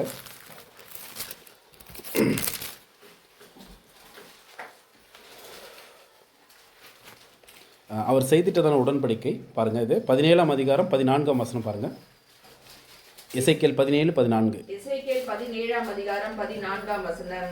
ராஜ்யம் தன்னை உயர்த்தாமல் தாழ்ந்திருக்கும்படிக்கும் தன் உடன்படிக்கையை அவன் கை கொள்ளுகிறதினால் அது நிலைநிற்கும்படிக்கும் அவனை ஆணை பிரமாணத்துக்கு உட்படுத்தி தேசத்தில் பலசாலிகளை பிடித்து கொண்டு போனானே. ஸோ இப்போ இதுதான் வந்து நேபுகாத்நேச்சாருக்கும் சிதேக்கியாவுக்கும் நடந்துட்டு தானே உடன்படிக்கை. என்னென்னா எனக்கு எதிர்க்க வரக்கூடாது, ப்ளஸ் வந்து நிலை நிற்கும்படி அவனை ஆணை பிறப்பித்து கொண்டான், தன்னை உயர்த்தாமல் தாழ்த்தும்படிக்கும் தன் உடன்படிக்கையை அவன் கை கொள்ளுகிறதினால். நீங்கள் உடன்படிக்கை நீங்கள் கை கொண்டால் மட்டும்தான் நான் என்ன பண்ணுவேன், உங்களை நான் பாதுகாப்பேன். இல்லைன்னா என்ன ஆகிடும், நேபுகாத்நேச்சாரே மறுபடியும் வந்து அவங்கள சிறைப்பிடிச்சிட்டு போவார் அப்படின்னு வந்து சொல்கிறார். ஸோ நேபுகாத்நேச்சாருக்கும் சிதேக்கியாவுக்கும் நடந்த உடன்படிக்கை ரொம்ப முக்கியம் இந்த பாடத்துக்கு. ஸோ என்ன சொல்லியிருக்காரு அப்படின்னா, அதாவது ராஜ்யம் தன்னை உயர்த்தாமல் தாழ்ந்திருக்கும்படிக்கும் தன் உடன்படிக்கையை அவன் கை கொள்ளுகிறதினால், அந்த உடன்படிக்கையை கை கொண்டால் மட்டும்தான் நீங்கள் இருக்க முடியும். இல்லைன்னா என்ன பண்ணிவிடுவேன், மறுபடியும் சிறைப்பிடிச்சின்னு வந்து உங்களை வந்து நான் கொலை பண்ணிவிடுவேன் அப்படின்னு வந்து சொல்கிறேன். இதான் உடன்படிக்கை. ஸோ இப்போ இந்த உடன்படிக்கையை அவர் மீறினாரா இல்லையா அப்படின்னு சொல்லிட்டு நம்ம பார்க்கும்போது நெக்ஸ்ட் வசனம் வாசிக்கலாம். இவன் அவனுக்கு விரோதமாய் கலகம் செய்து தனக்கு குதிரைகளையும் அநேகம் ஆட்களையும் அனுப்ப வேண்டும் என்று தன் ஸ்நானாதிபதிகளை எகிப்துக்கு அனுப்பினான். இப்படிப்பட்டவனுக்கு வாய்க்குமோ? இப்படி செய்கிறவன் தப்பித்துக் கொள்வானோ? உடன்படிக்கையை முறித்தவன் தப்பித்துக் கொள்வானோ? இப்போ பாருங்க, இப்போ இந்த 2வது பார்ட் ஓமையும் இந்த ஒரு விஷயத்தையும் நல்லா பாருங்க. இப்போ ஃபர்ஸ்ட் விஷயம் சொல்றாரு, இப்படிப்பட்டவங்களுக்கு அது வாய்க்குமா? யார்கிட்ட போய் உதவி கேட்குறாரு? எகிப்து ராஜா கிட்ட போய் கேட்குறாரு. என்ன உதவி கேட்குறாரு? எனக்கு குதிரைகள் கொடுங்க, எனக்கு ஆட்கள் கொடுங்க. எதுக்கு ஆட்கள் குதிரைகள் கேட்கணும்? இவ்வளோ பெரிய ராஜ்யமே அவர் கூட தானே இருக்குது. ஏன் போய் ஒரு எகிப்துக்கிட்ட போய் குதிரை கேட்கணும்? ஏன்னா நேபுகாத் நேச்சாருக்கு ஆப்போசிட்டாக நடந்திருக்கிறார். ஸோ ஆப்போசிட்டாக நடந்ததுனால அவர் என்ன பண்ணுறாரு அப்படின்னா, இல்லை எங்களுக்கு அவங்க சிறைப்பிடிச்சிட்டு வராங்க, நாங்கள் அவங்கள எதிர்க்கணும், அதுக்கு எங்களுக்கு பலம் வேணும், அதனால எகிப்து ராஜா கிட்ட போய் என்ன பண்ணிட்டார், இவர் நின்றுருக்கிறார். ஸோ இப்போ இந்த ஒரு விஷயம் சொல்கிறாரு அந்த 9ஆம் வசனத்தில், இது செழிக்குமா, இது பட்டு போகத்தக்கதாய் ஒருவன் இதன் வேர்களை பிடுங்காமலும், அவங்களே அழிஞ்சு போயிடுவாங்கன்னு சொல்கிறார். இப்போ இதே போல் அவர் நடந்துட்டு செயல் பாருங்கள், இந்த விளக்கம் தான் இதில் சொல்கிறாரு. இப்படிப்பட்டவனுக்கு வாய்க்குமோ, இப்படி செய்கிறவன் தப்பித்து கொள்வானோ, உடன்படிக்கை முறித்தவன் தப்பித்து கொள்வானோ. ஸோ உடன்படிக்கை மீறினவங்க என்ன பண்ண முடியாது, தப்பிக்க முடியாது. ஸோ இதுதான் உடன்படிக்கை அவர் மீறி எகிப்து தேசத்துக்கு அவர் போயாச்சு. இவருக்கான தண்டனை என்ன கிடைச்சது? சிதேக்கியாவுக்கு தண்டனை என்ன கிடைச்சது? வாசிக்கலாம். எரேமியா 52ஆம் அதிகாரம் 9 வாசிக்கலாம். எரேமியா 52ஆம் அதிகாரம் 9ஆம் வசனம். அவர்கள் ராஜாவை பிடித்து அவனை ஆமோத் தேசத்தின் ஊராகிய ரிப்லாவுக்கு பாபிலோன் ராஜாவாகிய நேபுகாத் நேச்சாரிடத்துக்கு கொண்டு போனார்கள். அங்கே இவனுக்கு நியாய தீர்ப்பு கொடுத்தான். ஸோ நியாய தீர்ப்பு கொடுத்துருக்காங்க. தொடர்ந்து வாசிக்கலாம். பின்பு பாபிலோன் ராஜா சிதேக்கியாவின் குமாரரை அவன் கண்களுக்கு முன்பாக வெட்டினான். பாருங்க என்ன பண்ணியிருக்காருங்க, அவங்களுடைய பசங்களையே கண்ணுக்கு முன்னாடி ஃபர்ஸ்ட் என்ன பண்ணியிருக்கிறாருன்னா வெட்டியிருக்கிறார். சரிங்களா? இதெல்லாமே நம்மளுக்கான பாடங்கள், நல்லா கவனிக்கலாம். யூதாவின் பிரபுக்கள் எல்லாரையும் ரிப்லாவிலே வெட்டினான். சிதேக்கியாவின் கண்களை குருடாக்கி அவனுக்கு 2 விலங்குகளை போடுவித்தான். பின்பு பாபிலோன் ராஜா அவனை பாபிலோனுக்கு கொண்டு போய் அவன் மரணமடையும் நாள் மட்டும் அவனை காவல் வீட்டில் அடைத்து வைத்தார். ஸோ பாருங்க என்னெல்லாம் நடந்திருக்கு. ஃபர்ஸ்ட் கண்ணுக்கு முன்னாடியே அவங்க பசங்களை என்ன பண்ணியிருக்காங்க, வெட்டியிருக்காங்க. நெக்ஸ்ட் அந்த பிரபுக்கள், அவர் நம்ம இந்த ஆரம்பத்திலே நம்ம வாசிக்கும் போது, தானியேல் 1ஆம் அதிகாரத்தில் வாசிக்கும் போது, எல்லா பலவான்களையும் அவர் என்ன பண்ணியாச்சு, கூட்டு போயாச்சு. இவர் ரெடி பண்ணியிருக்கார். அந்த 11 வருஷம் என்ன பண்ணியிருக்காருங்களா, நம்ம எதிர்த்து நம்ம போர் புரியணும், ஒருவேளை நேபுகாத் நேச்சர் வந்தால், அதனால இவர் ரெடி பண்ணியிருக்கார் பலவான்களை. ஸோ அந்த பிரபுக்களை ரெடி பண்ணிவிட்டு எகிப்திலேருந்து கொஞ்சம் நிறைய பேரை கூட்டிகிட்டு இவர் என்ன பண்ணியிருக்காருன்னா, இங்கே சண்டை நம்ம அவங்க எதிர்க்க நம்ம போர் செய்யணும் அப்படின்னு சொல்லிட்டு அவங்க கூட்டிகிட்டு போயிருக்காங்க. ஸோ இந்த சமயத்தில் தான் அவங்க எல்லாருமே கூட்டிகிட்டு என்ன பண்ணியிருக்காருன்னா வெட்டியிருக்காரு. ஃபஸ்ட்டு பசங்க 2 பேர் பிரபுக்கள், 2வது 2 கண்கள் பிடுங்கப்பட்டிருக்கு, 2 விலங்குகள் அவருக்கு என்ன பண்ணிருக்கு, போடப்பட்டிருக்கு. ப்ளஸ் 5வது விஷயம், ரொம்ப முக்கியமான விஷயம் என்னென்னா, அவர் மரிக்கிற வரைக்கும் எங்கே தான் இருக்கணுமா, காவல் வீட்டில் ஒரு சிறையில் தான் அவர் இருக்கணும் அப்படின்னு சொல்லியாச்சு. இதுதான் அவருடைய ஒரு முடிவு. சரிங்களா? இப்போது இந்த ஓமையும் இதுதான் சொல்லுது. ஸோ ஃபஸ்ட்டு ஒரு கழுகு இருந்துச்சு. அந்த கழுகு எங்கே வந்துச்சுங்க, லீபனோனுக்கு வந்தது. ஒரு கேதுரு மரத்தில் இருக்கிற ஒரு சின்ன கிளையில் கொழுந்தை எடுத்துன்னு போயிட்டு ஒரு தேசத்தில் வச்சுது, வர்த்தக தேசம் வச்சுது. அங்கேருந்து ஒரு விதை எடுத்துன்னு போடுது, அது நல்லா செழிப்பாக வளருது. அதுக்கப்புறமா 2வது ஒரு கழுகு இருக்குது. அந்த கழுகு வரும்போது இந்த முதல் கழுகுக்கு எதிராக அது நிற்குது. ஸோ ப்ளஸ் இப்படி எதிர்க்க நின்னா அது செழிக்குமான்னு சொல்லிட்டு அதோடைய அழிவை பற்றி அங்கே பேசுகிறார். இப்போது இது ஓமை, அதுக்குரிய பொருள். முடிச்சிடலாங்களா? நமக்கு என்ன பாடம் இதில்? நமக்குரிய பாடம் என்ன?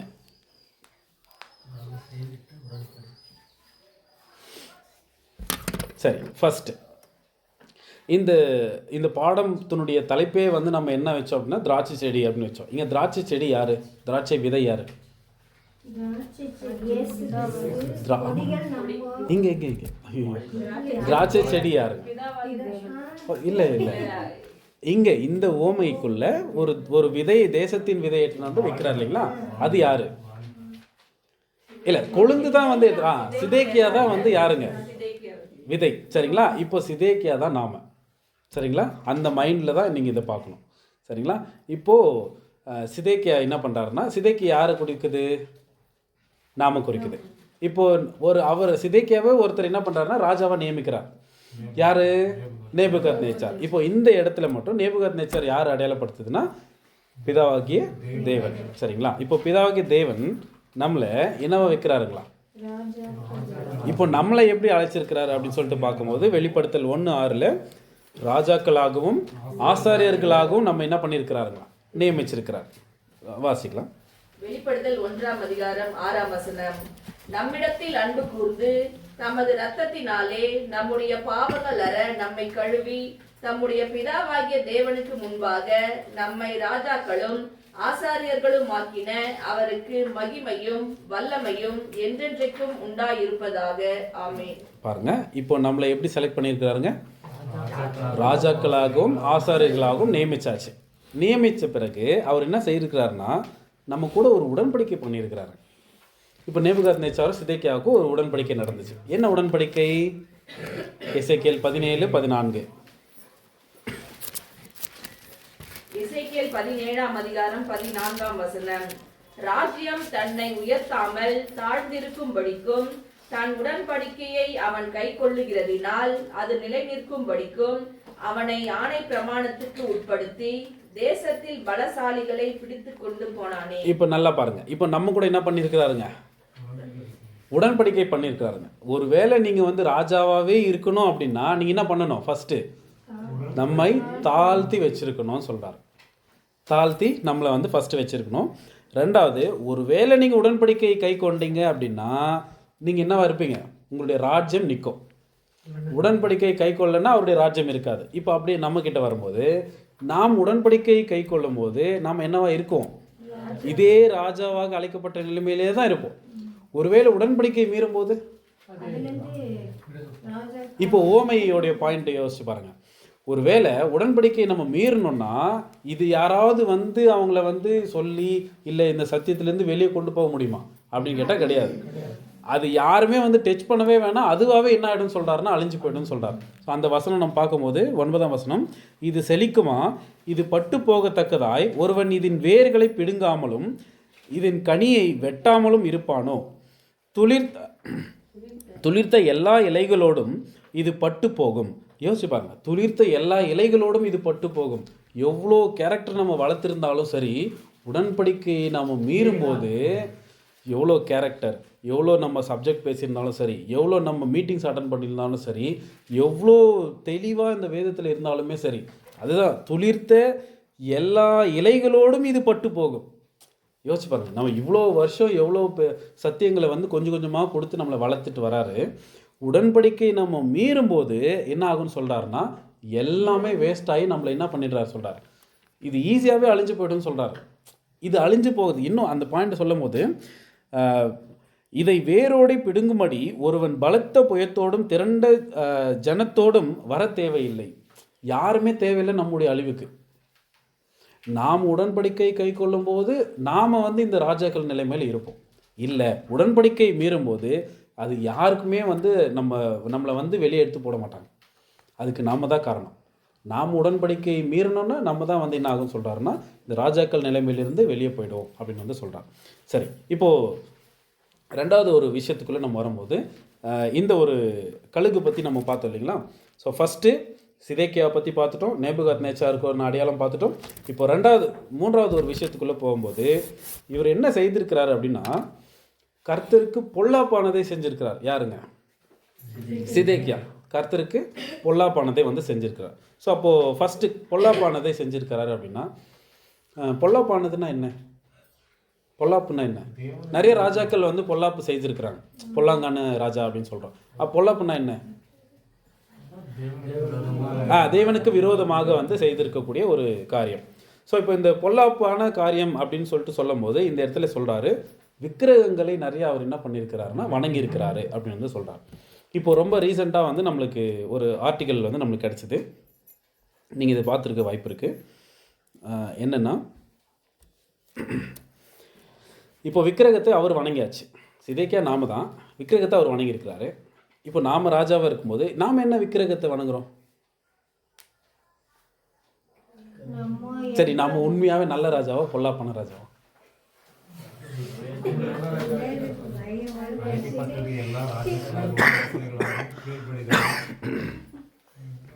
சரி, இந்த ஆர்டிக்கல் வந்து நம்ம புது சிருஷ்டியின் விக்கிரகங்கள் அப்படின்னு ஒரு தலைப்பில் 15ஆம் தேதி இது வெளியானது. இதனுடைய பாயிண்ட் நம்ம பார்க்கும்போது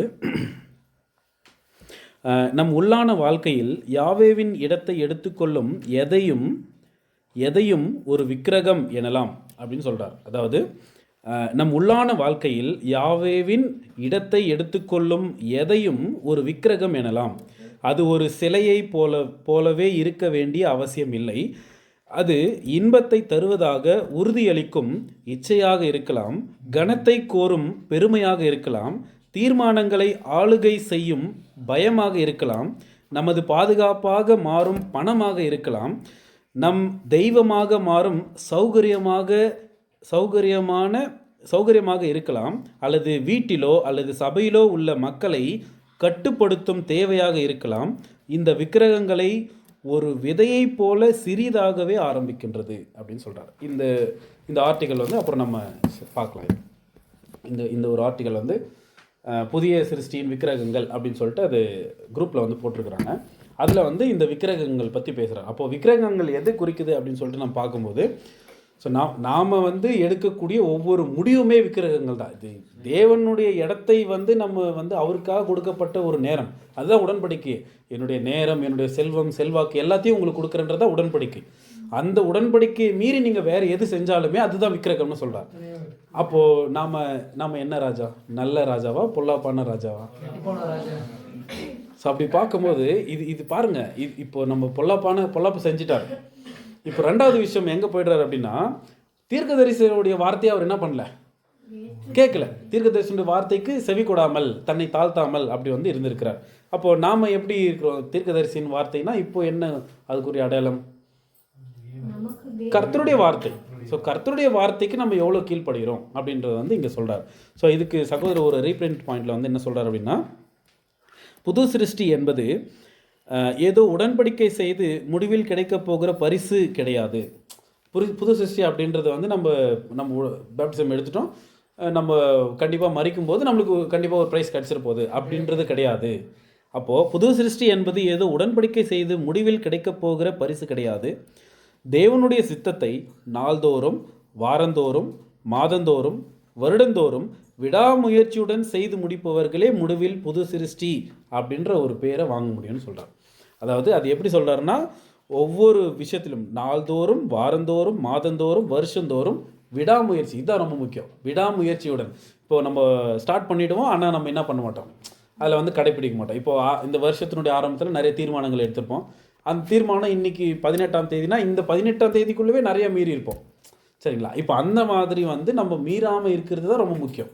விடாமுயற்சியுடன் யார் ஒருத்தர் வந்து அதை செய்கிறாங்களோ அவங்க தான் புது சிருஷ்டி ஆக முடியும் அப்படின்னு சொல்கிறார். ஆனால் நம்ம இந்த எரேமியாவுடைய வார்த்தையை கேட்கல அப்படின்னு சொல்லும்போது அவர் சொல்கிறாரு, நிறைய வார்த்தைகள் இவங்களுக்குள்ளே போனாலுமே அந்த வார்த்தைக்கு ஏற்ற விதமான நடக்கைகள் இவர்களுக்குள்ளே காணப்படாது அப்படின்னு வந்து சொல்கிறார்.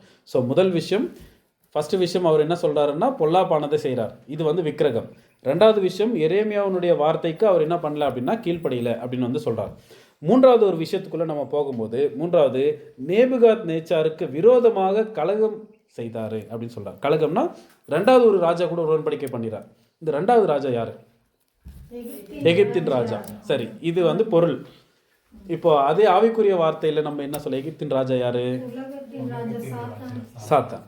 இப்போ இந்த உலகத்தின் அதிபதி. இப்போ உலகத்தின் அதிபதி கிட்ட போயிட்டு நம்ம என்ன பண்றோம்னா, நம்ம உலகத்தின் அதிபதி கூட நமக்கு என்ன உறவு இருக்கு? சரி, நம்ம எப்பயாவது உறவு வச்சிருக்கிறோமா?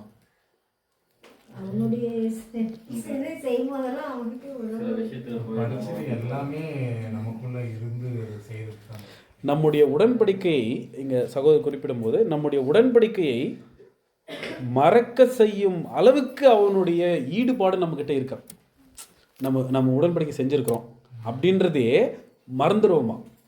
அவ்வளோ அளவுக்கு வந்து நம்ம மேலே வந்து அவருடைய ஈடுபாடு இருக்குது அப்படின்னு சொல்கிறார். ஸோ இது எதை அடையாளப்படுத்துது அப்படின்னா, அவர் வந்து எகிப்தின் ராஜா கிட்ட போய் உடன்படிக்கை பண்ணி எனக்கு கொஞ்சம் ஹெல்ப் பண்ணுங்கன்னு சொல்லிட்டு அவர் போய் கேட்குறாரு. இப்போ நாம் ஹெல்ப் கேட்கணும்னு அவசியம் இல்லை, இங்கேருந்து வெளியே போனாலே போதும், அவர் ரெடியாக இருக்கிறார், சரிங்களா? ஸோ அப்போது எவ்வளோ ஆபத்துக்குள்ளே நம்ம இருக்கிறோம் பாருங்கள். இந்த புது சிருஷ்டி அப்படின்ற ஒரு குணலட்சணத்தை வளர்த்து எடுக்கிறதுக்கு ரொம்ப ரொம்ப ஒரு சாதாரணமாக நம்மளால் வந்து எடுத்துட முடியாது. ஸோ அப்போது எதேச்சியாக நம்ம போய் என்ன பண்ணிடுறோம்னு சொல்கிறாருன்னா அந்த எகிப்தின் ராஜா கிட்ட போய் விழுந்துடுறோம் அப்படின்னு வந்து இங்கே 3வது பாயிண்ட் சொல்கிறார். இந்த இந்த பொருத்தனை வந்து நம்ம செய்திருக்கிறோம் இல்லைங்களா, நம்ம உடன்படிக்கை வந்து செஞ்சுருக்கிறோம். அந்த உடன்படிக்கை மீறுவதற்கான வேலை தான் வந்து இந்த சாத்தானும் அவருடைய தூதர்களும் செய்துட்டு வராங்க. ஆனால் இந்த பாயிண்ட் எப்படி வந்து கன்வே ஆகிடுது நம்ம புரிஞ்சுக்கிறோம் அப்படின்னா, நம்ம அமைதியாக தான் இருக்கிறோம், சாத்தான் தான் வந்து நம்மளை டிஸ்டர்ப் பண்ணுறாரு அப்படின்ற மாதிரி அது பாயிண்ட் போயிடுதுங்க. சாத்தானும் அவருடைய தூதர்களும் வந்து நம்மளை அட்டாக் பண்ணுறாங்கன்னு. ஆனால் அது அப்படி கிடையாது. நாம் அனுமதி கொடுத்தா தான் அதை அவங்க என்ன பண்ண முடியும், உள்ளவே வர முடியும். ஸோ நமக்கான ஒரு உணர்வு இருக்குது இல்லைங்களா. இப்போ உடன்படிக்கை செய்திருக்கிறோம் அப்படின்னா நான் உடன்படிக்கை செஞ்சுருக்கிறேன். ஒருவேளை நம்ம இன்றைக்கி வந்து நம்ம ராபோஜனம் எடுக்க போகிறோம், இன்றைக்கி நைட் வந்து அது எடுக்க போகிறோம்னா நமக்குள்ளே இருக்கிற பயபக்தி எவ்வளோ இருக்குது. அந்த பயபக்திக்கு டைமில் ஒருவேளை சாத்தான் ஏதாவது ஒரு சோதனை கொடுத்தா நம்ம என்ன பண்ணுவோம், கண்டிப்பாக நம்மளை வந்து அங்கே தகர்க்கவே முடியாது, அவ்வளோ ஸ்ட்ராங்காக இருப்போம். நல்லா யோசிச்சு பாருங்கள். கடைசியாக நம்ம எடுத்த ராபோஜனத்தை அன்னைக்கு ஈவினிங் வந்து எடுக்க போகிறோம். அந்த சமயத்தில் சாத்தான் ஏதாவது ஒரு போராட்டம் நம்ம சிந்தையில் கொடுக்கும்போது அவ்வளோ ஸ்ட்ராங்காக இருக்கும் நம்முடைய சிந்தை. கொஞ்சம் கூட நம்ம என்ன பண்ண மாட்டோம், வெளியவே போக மாட்டோம், அதை அனுமதிக்கவே மாட்டோம் உள்ளுக்குள்ளே. ஸோ இப்போது காலை தீர்மானங்களில் கூட நம்ம வாசிக்கிறோம், சிந்தையிலே நம்ம என்ன பண்ணியிருக்கணும், அதை கட்டுப்படுத்தியிருக்கணும், சிந்தையிலே கட்டுப்படுத்தியிருக்கணும். ஒருவேளை அது உள்ளே விட்டுட்டோம்னா அந்த உடன்படிக்கையை நம்ம என்ன பண்ணிடுறோம் சொல்கிறாருன்னா மீறிடுறோம். யார் கூட உடன்படிக்கை, தேவனோடு செய்த உடன்படிக்கையை மீறிடுறோம் அப்படின்னு வந்து சொல்கிறார். இது 3வது விஷயம். 4வது விஷயம், தேவனுக்கு விரோதமாக அவர் இருந்திருக்கிறார். யாருங்க, சிதேக்கியா தேவனுக்கு விரோதமாக இருந்திருக்கார். சரி, இப்போ நம்ம தேவனுக்கு பிரியமாக இருக்கிறோமா விரோதமாக இருக்கிறோமா? தேவனுக்கு பிரியமாக இருக்கிறோமா விரோதமாக இருக்கிறோமா? பிரியமாக இருக்கிற மாதிரி நடிச்சு விரோதமாக வாழ்ந்துட்டு இருக்கோம். அதுதான் எனக்கு தெரியும். இவ்வளோ சரி, நம்ம ஒவ்வொருத்தருக்குள்ளும் இது வந்து நம்ம உண்மையிலே அது அப்படி தான் இருக்குது. ஆக்சுவலி ரொம்ப ரொம்ப கடினமான சில காரியங்கள் இந்த வார்த்தைகள்லாம் பேசும்போது நாம் எப்படி நடந்தால் தேவனுக்கு விரோதமாக இருக்கும்.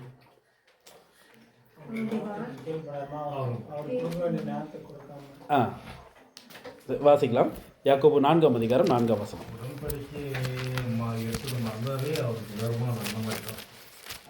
யாக்கோபு 4ஆம் அதிகாரம் 4ஆம் வசனம். விபச்சாரரே, விபச்சாரிகளே, உலக சிநேகம் தேவனுக்கு விரோதமான பகை என்று அறியீர்களா? ஸோ இதுதான் தேவனுக்கு விரோதமானது. இப்போ தேவனுக்கு விரோதமானது நம்ம செய்கிறோமா இல்லையா அப்படின்றது நம்ம ஒவ்வொருத்தருக்குள்ளேயுமே வந்து நம்ம எடுத்துக்கலாம். சரிங்களா? இப்போது தேவனுக்கு நம்ம உண்மையாகவே பிரியமாக இருக்கிறோமா விரோதமாக இருக்கிறோமா? உலகத்தினுடைய ஈடுபாடு நமக்குள்ளே இருக்குதுனாலே அதுக்கு என்ன காரணம், என்ன அர்த்தம்? அதுக்கு தேவனுக்கு விரோதமாக இருக்கிறோம் அப்படின்னு வந்து சொல்கிறார். இப்போ தேவனுக்கு ஒருத்தர் விரோதமாக இருந்து அவரால் நிற்க முடியுமா? தேவனை யாராவது எதிர்க்க முடியுமா? யோசிச்சு பாருங்க. ஆனால் நம்மெல்லாம் தேவனை எதிர்த்துட்டு இருக்கிறோம்னு சொல்கிறார். தேவனை எதிர்த்து நின்றுட்டு இருக்கிறோம் அப்படின்னு சொல்கிறார். யோசிச்சு பாருங்கள், எவ்வளோ ஆபத்து ஆன ஒரு நிலை நம்ம இருக்கிறோம் பாருங்கள். அதாவது எவ்வளோ பொறுமையாக இருந்தால் நம்மளை இன்னும் இந்த அழைப்புக்குள்ளே வச்சுருப்பார். யோசிச்சு பாருங்கள், தேவனுடைய பொறுமையை யோசிச்சு பாருங்கள். அவருடைய இரக்கமும் அவருடைய கருணை உள்ளமும் நம்ம இவ்வளோ தேவனை எதிர்த்து நிற்கிறோம், ஆனாலுமே அவர் என்ன பண்ணிட்டு இருக்கிறாருங்க, இன்னும் கூட நம்மளை இந்த வாய்ப்பில் வச்சிருக்கிறாருங்க. இந்த வாய்ப்பில் வச்சிருப்பதற்கே நம்ம எவ்வளோ அவருக்கு நன்றி சொல்லக்கூடியவர்களாக இருக்கணும். ஆனாலும் மறுபடியும் உலக சிந்தைக்குள்ளவும் உலகனுடைய சிநேகத்துக்குள்ளே தான் நம்ம போகிறோம் அப்படின்னு வந்து சொல்கிறார். ஸோ இது ரொம்ப ஆபத்தானது. இதுலேருந்து எவ்வளோ முடியுமோ தேவனுக்கு பிரியமான ஒரு நிலைக்குள்ளே நம்ம வரணும் அப்படின்னு வந்து சொல்கிறார். 5வது விஷயம், தன் இருதயத்தை கடினப்படுத்தினார் அப்படின்னு சொல்கிறார். தன் இருதயத்தை கடினப்படுத்தினார். அது என்ன பொருள் வரும்? இருதயத்தை கடினப்படுத்தினார். இருதயத்தை கடினப்படுத்தினார். இப்போ நம்மளுக்கான அர்த்தம் என்ன? இருதயத்தை கடினப்படுத்தினார்.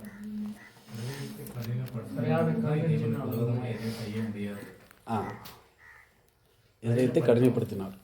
நம்ம நாளாகமில் வாசிக்கிறோம்னா இருதயத்தை கடினப்படுத்தினார் அப்படின்னு வந்து சொல்கிறார்.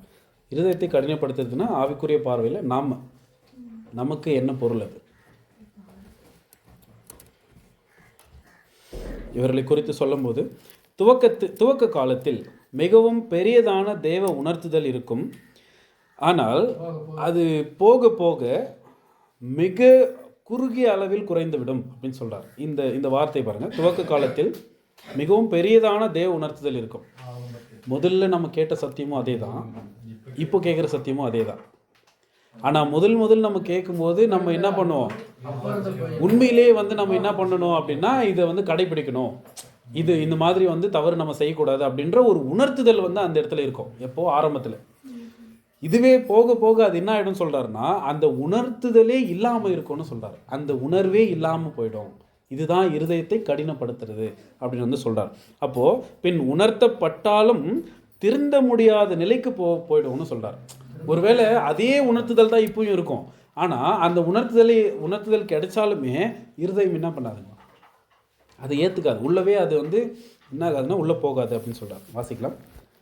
எபிரேயர் 3:13. எபிரேயர் 3:13 உங்களில் ஒருவனாகிலும் பாவத்தின் வஞ்சனையினாலே கடினப்பட்டு போகாதபடிக்கு இன்று எண்ணப்படும் அளவும் நாடோறும் ஒருவருக்கொருவர் புத்தி சொல்லுங்கள். ஸோ அதாவது பாவத்தின் வஞ்சனையினாலே கடினப்பட்டு போகாத படிக்கு. ஸோ நம்ம ஒரு பாவத்துக்குள்ளே போயிட்டோம், மறுபடியும் அதுலேருந்து நம்ம வெளியே வராமல் அங்கேயே சில டைமில் சில பேர் வந்து இருக்க வாய்ப்பு இருக்குது. அதனால் ஒருத்தருக்கு ஒருத்தர் நம்ம டிஸ்கஸ் பண்ணும்போது, இந்த சபை கூடுகைக்குள்ளே வந்து ஒருவருக்கொருவர் சத்தியங்களை பகிர்ந்து கொள்ளும்போது நம்மளால் என்ன பண்ண முடியும், இந்த பாவத்தினுடைய கடினத்திலேருந்து நம்மளால் வெளியே வர முடியும் அப்படின்றத வந்து இங்கே குறிப்பிட்டு நமக்கு சொல்வதை நம்ம பார்க்குறோம்.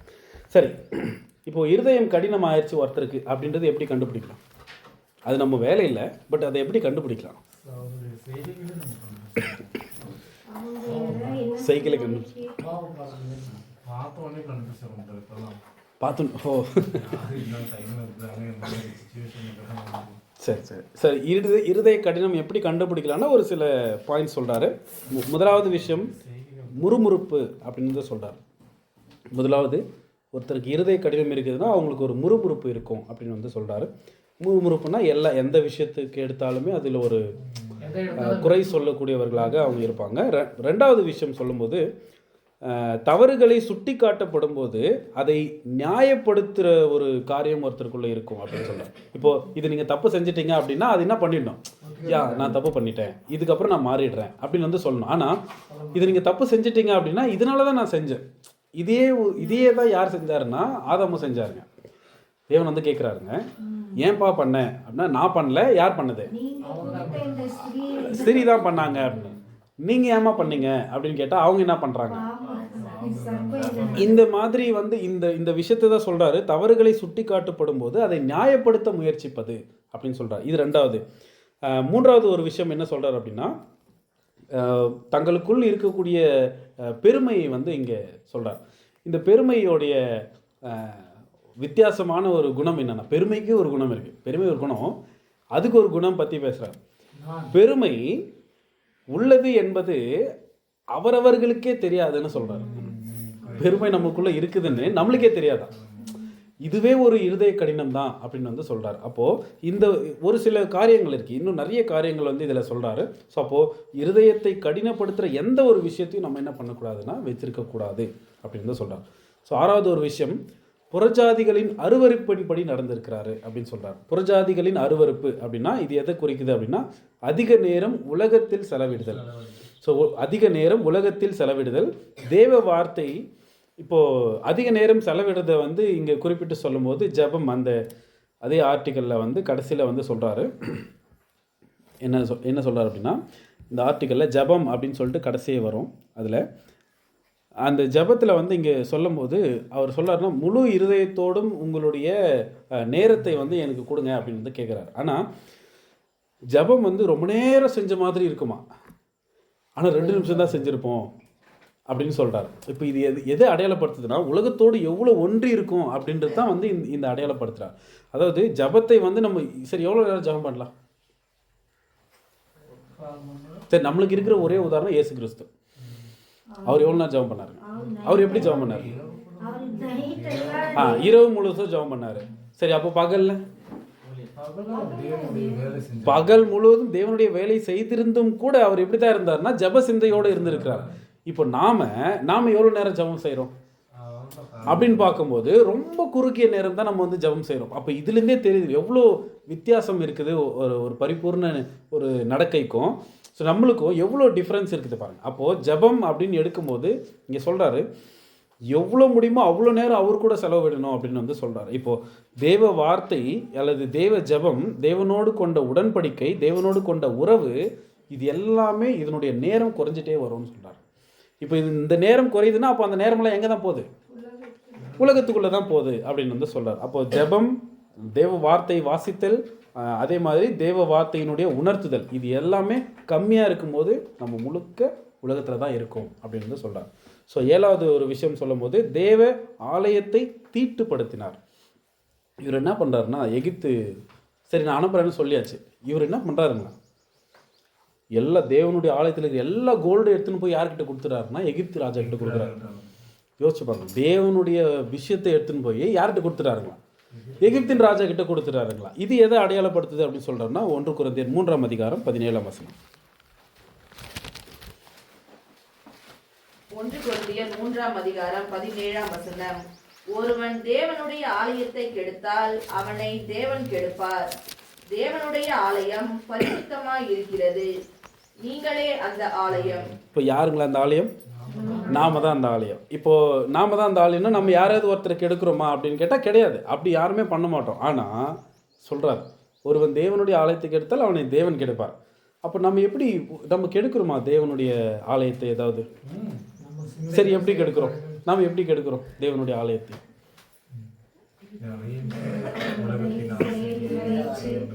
உலக ஸ்நேகம் இல்லை, நம்மோடு ஒன்றி இருக்கும்போது தான் நம்ம இதை செய்ய முடியும். சரிங்களா? இப்போது சபையாக நம்ம ஒன்று கூடியாச்சு. சபையாக ஒன்று கூடின பிறகு நம்ம யாரையாவது ஏதாவது ஒரு சகோதரனையோ அல்லது சகோதரியோ ஆவிக்குரிய ரீதியில் ஏதாவது நம்ம வந்து தவறாக வழிநடத்த வாய்ப்பு இருக்கா அப்படின்னு கேட்டால் வாய்ப்பு இல்லை. தவறாக நம்ம வழிநடத்த மாட்டோம். ஆனால் இங்கே சொல்லும் போது தீட்டுப்படுத்துகிறோன்னு சொல்கிறார். எப்படி தீட்டுப்படுத்துகிறோம்? இருதயத்திலிருந்து புறப்பட்டு வரும் வார்த்தை. நம்ம என்ன வார்த்தை பேசுகிறோம், எதை பற்றி நம்ம இங்கே பேசிகிட்டு இருக்கிறோம்? ஸோ அப்போ சத்தியத்தை குறித்து நம்ம பேசிகிட்டு இருக்கோமா, இல்லை மற்ற உலக காரியங்களை குறித்து பேசிகிட்டு இருக்கோமா? ஒருவேளை நம்ம சத்தியத்தை பற்றி நம்ம பேசும்போது ஒருத்தருக்கு ஒருத்தர் நம்ம புத்தி சொல்லி நம்ம என்ன பண்ணுறோம், கேரக்டர் வைஸ் நம்ம வந்து இன்க்ரீஸ் ஆகும். இல்லை மற்ற காரியங்களை பேசும்போது அந்த உலக காரியங்களுக்குள்ளே தான் நம்ம என்ன பண்ண முடியும், போயிட்டு அதுக்குள்ளே தான் நம்ம போய் இன்வால்வ் ஆக முடியும். இந்த விஷயத்தை தான் சொல்கிறாரு, ஒருவன் ஆலயத்தை கெடுத்தால் அவனை தேவன் கெடுப்பான். நம்ம பேசுகிற வார்த்தை ரொம்ப முக்கியமானது சபை கூடுகையில். அப்போ சபை கூடுகையில் நம்ம என்ன வார்த்தை பேசணும் சொல்கிறாருன்னா, சத்தியத்தை குறித்து மட்டும்தான் பேசணும், மற்றபடி எதுவுமே பேசவே கூடாதுன்னு சொல்கிறார். ஸோ இங்கே சொல்லும்போது நாம் எவ்வாறு தீட்டுப்படுத்துகிறோம்னா, இருதயத்திலிருந்து புறப்பட்டு வரும் வார்த்தை, அதில் கவனம் தேவை அப்படின்னு சொல்கிறார். ஸோ ஒவ்வொரு வார்த்தையும் ரொம்ப முக்கியமானது. ஸோ கடைசியாக 8வது பாயிண்ட் வந்து சொல்கிறாரு, எகிப்தின் ராஜாவின் உதவியை நாடினார். ஸோ அவருடைய உதவியை நாடினார்னா, எகிப்தின் ராஜா யாருக்கு எதிர்க்க போகிறாரு அப்படின்னா நேபுகாத் நேச்சாருக்கு எதிர்க்க போய் எகிப்தின் ராஜா கிட்ட போகிறார். இது எதை அடையாளப்படுத்துது அப்படின்னு பார்க்கும்போது, நேபுகாத் நேச்சாரும் சிதேக்கியாவுக்கும் இருக்கிற உறவு என்ன? அது ஃபேமிலி உறவு விட்டுருங்க. இவர் என்ன பண்ணுறாரு, ஃபஸ்ட்டு உடன்படிக்கை செஞ்சார். சிதேக்கியா வந்து ஆக்சுவலி ஒரு நார்மலான பர்சன், ஆனால் ராஜ குடும்பம் தான், நார்மலான பர்சன் தான். அவருக்கு என்ன பண்ணுறாரு நேபுகாத் நேச்சார்? ஒரு ராஜாவை இப்போ யோசிச்சு பாருங்க, நம்ம ஃபேமிலியில் எல்லா ரிலேஷன்ஸ் இருக்காங்க. இந்தப்பா என்னுடைய சொத்து எல்லாமே நீயே வச்சுக்கொண்டு யாருன்னா கொடுப்பாங்களா? அவ்வளோ பெரிய தேசத்துக்கு நீ ராஜாவா இருன்னு சொல்லிட்டு என்ன பண்ணுறாரு, நேபுகாத் நேச்சார் வந்து சிதேக்கியாவை கூட்டு வந்து வைக்கிறார். இப்போ எப்படி இருக்கணும் சிதேக்கியா வந்து நேபுகாத் நேச்சாருக்கு? இப்போ இதே வந்து நம்ம பார்வையில் பார்க்கும்போது ஒரு ரிலேஷன் நம்ம கூட இருக்க ஒரு ரிலேஷன் வந்து ரொம்ப க்ளோஸாக இருந்து, இந்தப்பா எல்லாம் என்னுடைய சொத்து எல்லாமே நீயே வச்சுக்கோ, வீடு நிலம் எல்லாமே நீயே வச்சுக்கோ அப்படின்னு சொன்னால் அவருக்கு எப்படி இருப்போம்? நம்ம அவர் என்ன சொன்னாலும் எவ்வளோ அடித்தாலுமே நம்ம எப்படி தான் இருப்போம்? அவருக்கு நன்றி சொல்ல மாதிரி தானே நம்ம இருப்போம். இப்போ யோசிச்சுப்பாங்க. ஆனால் இவர் என்ன பண்ணிடுறாருன்னா எகிப்து ராஜா கிட்ட போயிடுறாரு. இப்போ இப்படியே நம்ம ஆவிக்குரிய பார்வையில் வாங்க, தேவன் நம்மளை என்னவா கூப்பிட்டுருக்காருங்க? ராஜாக்களாகவும் ஆசாரியர்களாகவும். இது எவ்வளோ பெரிய விஷயம் யோசிச்சு பாருங்க. ஆனால் இவ்வளோ பெரிய ஒரு வாய்ப்பை வாங்கிட்டு நம்ம எப்படி அவருக்கு நன்றி சொல்கிறோமா? நம்ம நன்றி சொல்லலாம். நம்ம நடக்கைகளே வந்து அவர் என்ன பண்ணுது அப்படின்னு சொல்கிறாருன்னா, அவருக்கு துரோகம் செய்யக்கூடியவர்களாக நாம் இருக்கிறோம்னு சொல்கிறார். ஸோ நேபுகாத் நேச்சார் ராஜாவாக நியமித்தார், அவருக்கு நன்றியுள்ளவராக அவர் இருந்திருக்கணும். ஆனால் எப்படி மாறிட்டாருன்னா துரோகம் செய்திருக்கிறார். ஸோ சத்தியத்தில் இருப்போம், அப்படி அந்த பாயிண்ட்டை ரீப்ரிண்டில் சொல்லும்போது சத்தியத்தில் இருப்போம், ஆனால் உலகத்தை நாடியே நம்முடைய கவனம் இருக்கும்னு சொல்கிறார். உலகத்தை நாடியே நம்முடைய கவனம் இருக்கும், ஆனால் ஆவிக்குரிய விஷயத்தில் எந்த ஒரு நாட்டமுமே அவங்களுக்குள்ளே இருக்காது அப்படின்னு சொல்கிறார். இது வந்து இது இருக்கிறதுலே ரொம்ப ரொம்ப மோஸ்ட்டு டேஞ்சரஸ் ஒரு ஸ்டேஜ். என்னென்னா, நேபுகாத்நேச்சாருக்கு எவ்வளோ கோவம் வந்துச்சு. கோவம் வந்து அவருக்கு என்ன பண்ணார்? இப்போ தேவனுடைய கோவத்தை யோசிச்சு பாருங்க. நான் உங்களை ராஜாவாக வச்சுருக்கேன்னா நீங்கள் எவ்வளோ நன்றி உள்ளவர்களாக இருக்கணும். ஆனால் நீங்கள் என்ன பண்ணிகிட்ருக்கீங்க? உலக சிந்தையும் உலக காரியங்களிலும் ஒருத்தரை வந்து நம்ம சரிவர நம்ம ஒருத்தருக்கு ஒருத்தர் வந்து புத்தி சொல்லி நம்ம கேரக்டர் வைஸ் வளர்க்காமல் எல்லா விதத்துலையுமே நம்ம எதிர்த்து தான் பண்ணிகிட்ருக்கோம். தேவனுடைய கோவத்தை யோசிச்சு பாருங்க. சரி, நேபுகாத்நேச்சார் கோவப்பட்டு அவர் என்ன பண்ணார் அப்படின்னு பார்க்கும்போது அவர் பெற்ற தண்டனை, ஃபர்ஸ்ட் தண்டனை, தன்னுடைய குழந்தைகளை என்ன பண்ணுறாருங்க? கண் எதிர்க்க வெட்டுறார். குழந்தை அப்படின்னா என்ன? குழந்தை எதை குறிக்குது? குழந்தை அப்படின்னா அதுக்குரிய அர்த்தம் என்ன? இல்லை, குழந்தை அப்படின்னாலே அது என்ன பொருள்? சரி, இப்போ நம்ம புதுசாக ஒருத்தருக்கு வந்து என்ன ஆயிருக்குன்னா கல்யாணம் ஆயிருக்கு, அவங்களுக்கு வந்து ஒரு குழந்தை வந்து கொடுக்குறார் அப்படின்னா என்ன அர்த்தம்?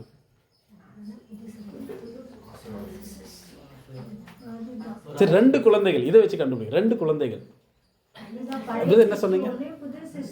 பிரதர் ஆன்சர் சொன்னார், சொல்லுங்க. குழந்தை அப்படின்னாலே அது ஒரு ஆசீர்வாதம். சரிங்களா, வாசிக்கலாம். சங்கீதம் 127:3.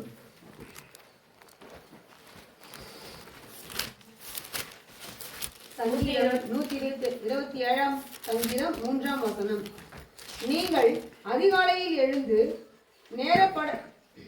நேரப்பட வேளையிலே தரித்து வருத்தத்தின் அப்பத்தை சாப்பிடுகிறதும் விருதா.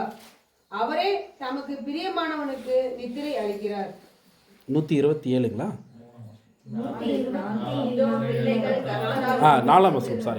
இதோ பிள்ளைகள் கர்த்தரால் வரும் சுதந்திரம், கர்ப்பத்தின் கனி அவரால் கிடைக்கும் பலன். இப்போ சுதந்திரம் அப்படின்னு சொல்றார். பிள்ளைகள் அப்படின்னா சுதந்திரம். சரியா? இப்போ நமக்கு இருக்கிற சுதந்திரம் என்ன? இப்போ நம்ம புது சிருஷ்டியா இருக்கிறோம், அழைத்திருக்கிறாரு, நமக்கு ஒரு சுதந்திரம் கொடுக்க போறார். என்னென்ன சுதந்திரம் கொடுக்க போறாரு? 2 சுதந்திரம். அப்போ சுதந்திரம் அப்படின்னாலே ஒரு ஆசீர்வாதம். அப்போ 2 ஆசீர்வாதம் வச்சிருக்கிறாரு சொல்றாரு. அப்போ என்னென்ன ஆசீர்வாதம்?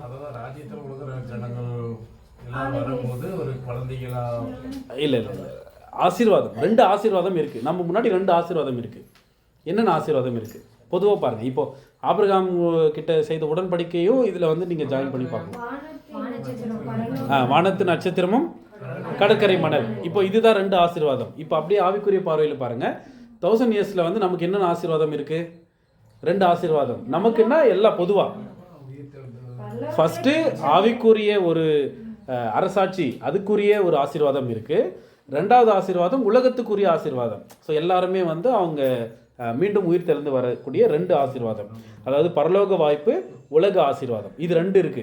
இப்போ நேபுகாத்நேச்சார் கோவப்பட்டு என்ன பண்றாரு? கண்ணு முன்னாடி என்ன பண்றாருங்க? 2 பிள்ளைகளை வெட்டுறாரு. இப்போ சிதேக்கியா நமக்கு முன்னாடி 2 ஆசீர்வாதம் இருக்கு. ஒருவேளை தேவன் கோவப்பட்டா என்ன ஆகும் யோசிச்சு பாருங்க. ஆவிக்குரிய ஆசீர்வாதமும் நம்மளால வாங்க முடியாது, பூமிக்குரிய ஆசீர்வாதமும் நம்மளால வாங்க முடியாது. 2 ஆசீர்வாதத்துக்குள்ளும் நம்ம என்ன பண்ண முடியாதுன்னா பங்கு கொள்ள முடியாது. யோசிச்சு பாருங்க. கோபம் எவ்வளோ கோபம் வரும் அவருக்கு. நான் சொல்லி நீங்கள் செய்யலையே அப்படின்னு சொல்லிட்டு அவ்வளோ கோவப்பட்டு 2 ஆசீர்வாதமும் இல்லாமல் போயிடும். பாருங்க, நம்ம வந்திருக்கிற அழைப்பையே இந்த உலகத்தினுடைய காரியங்கள் வந்து ஒட்டு மொத்தமாக வந்து என்ன பண்ணிடுது அப்படின்னா வந்து அழிக்கிற நிலைமைக்கு போயிடுது அப்படின்னு வந்து சொல்கிறார். இதுதான் அந்த ஓமையில் சொல்லும்போது யாருமே வந்து என்ன பண்ண தேவையில்லை, அதை எடுத்து போட தேவையில்லை, அது தானாக அதுவே என்ன ஆகிடும்னு சொல்கிறாருன்னா அழிஞ்சு போயிடும். அதுவும் இல்லாமல் அதுக்குள்ளே துளிர்த்த இலைகள் இருந்தாலுமே அது அழிஞ்சு போய்டுன்னு சொல்கிறார். எவ்வளோ கேரக்டர் வளர்த்திருந்தாலும் உலகத்தினுடைய விஷயங்களோ அல்லது நேரத்தை வீணடிக்கக்கூடிய காரியங்கள் இருந்தாலும் நமக்கு என்ன ஆகிடும்னு சொல்கிறாருன்னா 2 ஆசீர்வாதமும் இல்லை. சரி, 2வது விஷயம் என்ன சொல்கிறாரு? இந்த 2 ஆசீர்வாதமும் இல்லை அப்படின்றத கொஞ்சம் இமேஜின் பண்ணி பாருங்களேன். எல்லா ராஜ்யத்தில் வந்தாச்சு, அவைக்குரிய அரசாட்சியில் 1,44,000 பேர் இருக்கிறாங்க. திரள் கூட்டம் கொஞ்சம் பேர் நிற்கிறாங்க, கொஞ்சம் நிறைய பேர் நிற்கிறாங்க. உலக ஜனங்கள் எல்லாம் வந்தாச்சு. இப்போ நம்ம பக்கத்தில் வீட்டில் இருக்கிற ஒருத்தர் கேட்குறார், நம்ம பக்கத்து வீட்டில் ஒருத்தர் வந்து இருந்தாரே, அவர் எங்கே அப்படின்னு வந்து கேட்பார். அவர் கேட்கும்போது ஒருவேளை நம்ம 2 ஆசீர்வாதத்தில் இல்லை, என்ன பேசுவாங்க அவங்க? சரி, எங்கே போனால் தெரியல, ரொம்ப சூப்பராக யாருக்கும் பாதிப்பாகாத மாதிரி சொல்லாருங்க. என்ன பேசுவாங்க? அந்த ஆசீர்வாதம் எப்படி இருப்பாங்க? என்ன பேசுவாங்க அவங்க? இல்லை அப்படியெல்லாம் பேசினாங்க, இப்படியெல்லாம் செஞ்சாங்க. அவங்களே போயிருக்காங்க, நம்ம கூட வந்துட்டா அவங்கள காணோன்னு. சங்கீதம் 37:10.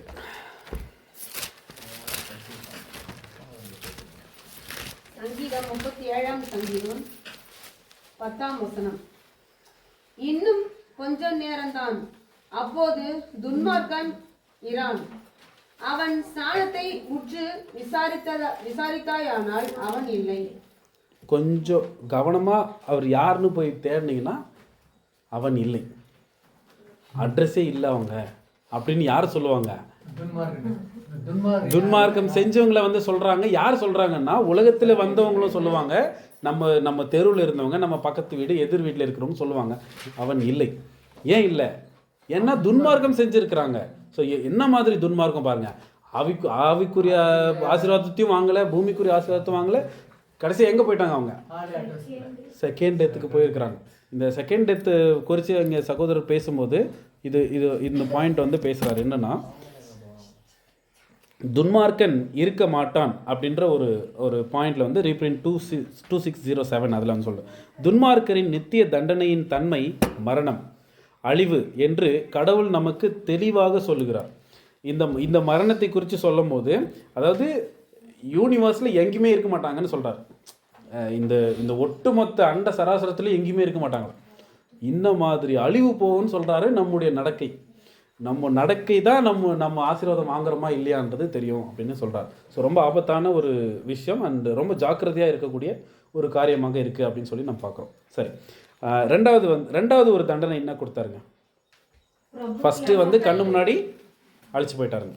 இல்லை, அவருக்கு தனிப்பட்ட முறையில் ஃபஸ்ட்டு 2 பசங்க, ரெண்டாவது 2 கண்கள் எது குறிக்குது? மனக்கண்கள். ஸோ நம்ம 2 கொரிந்தியர் 4:4 நம்ம வாசிக்கிறோம். ஸோ மனதை குருடாக்கினான் அப்படின்னு சொல்லிட்டு நம்ம பார்க்குறோம். ஸோ அப்போது இவங்க எப்படி இருப்பாங்கன்னு சொல்கிறாருன்னா, தேவ உணர்வற்றவர்களாக இவர்கள் இருப்பாங்க அப்படின்னு வந்து சொல்கிறார். ஸோ ஒருவேளை பரிசுத்த ஆவியின் உணர்த்துதல் அவங்களுக்கு கிடைச்சாலுமே கூட அவங்களால என்ன பண்ண முடியாதுன்னா, சரிவர உணர்தலோடு அவங்களால ஈடுபட முடியாது, இல்லை செயல்பட முடியாது அப்படின்றத வந்து இங்கே சொல்கிறார். ஸோ இது வந்து ரொம்ப ரொம்ப துக்கமான நிலைன்னு சொல்கிறார். எப்படின்னா, பரிசுத்த ஆவியே ஒருத்தருக்குள்ளே இல்லை. பரிசுத்த ஆவினால் எவ்வளோ உணர்த்தப்பட்டாலும் அவங்களுக்கு அது எதுவுமே வந்து பண்ண முடியல அப்படின்னு வந்து சொல்கிறார்.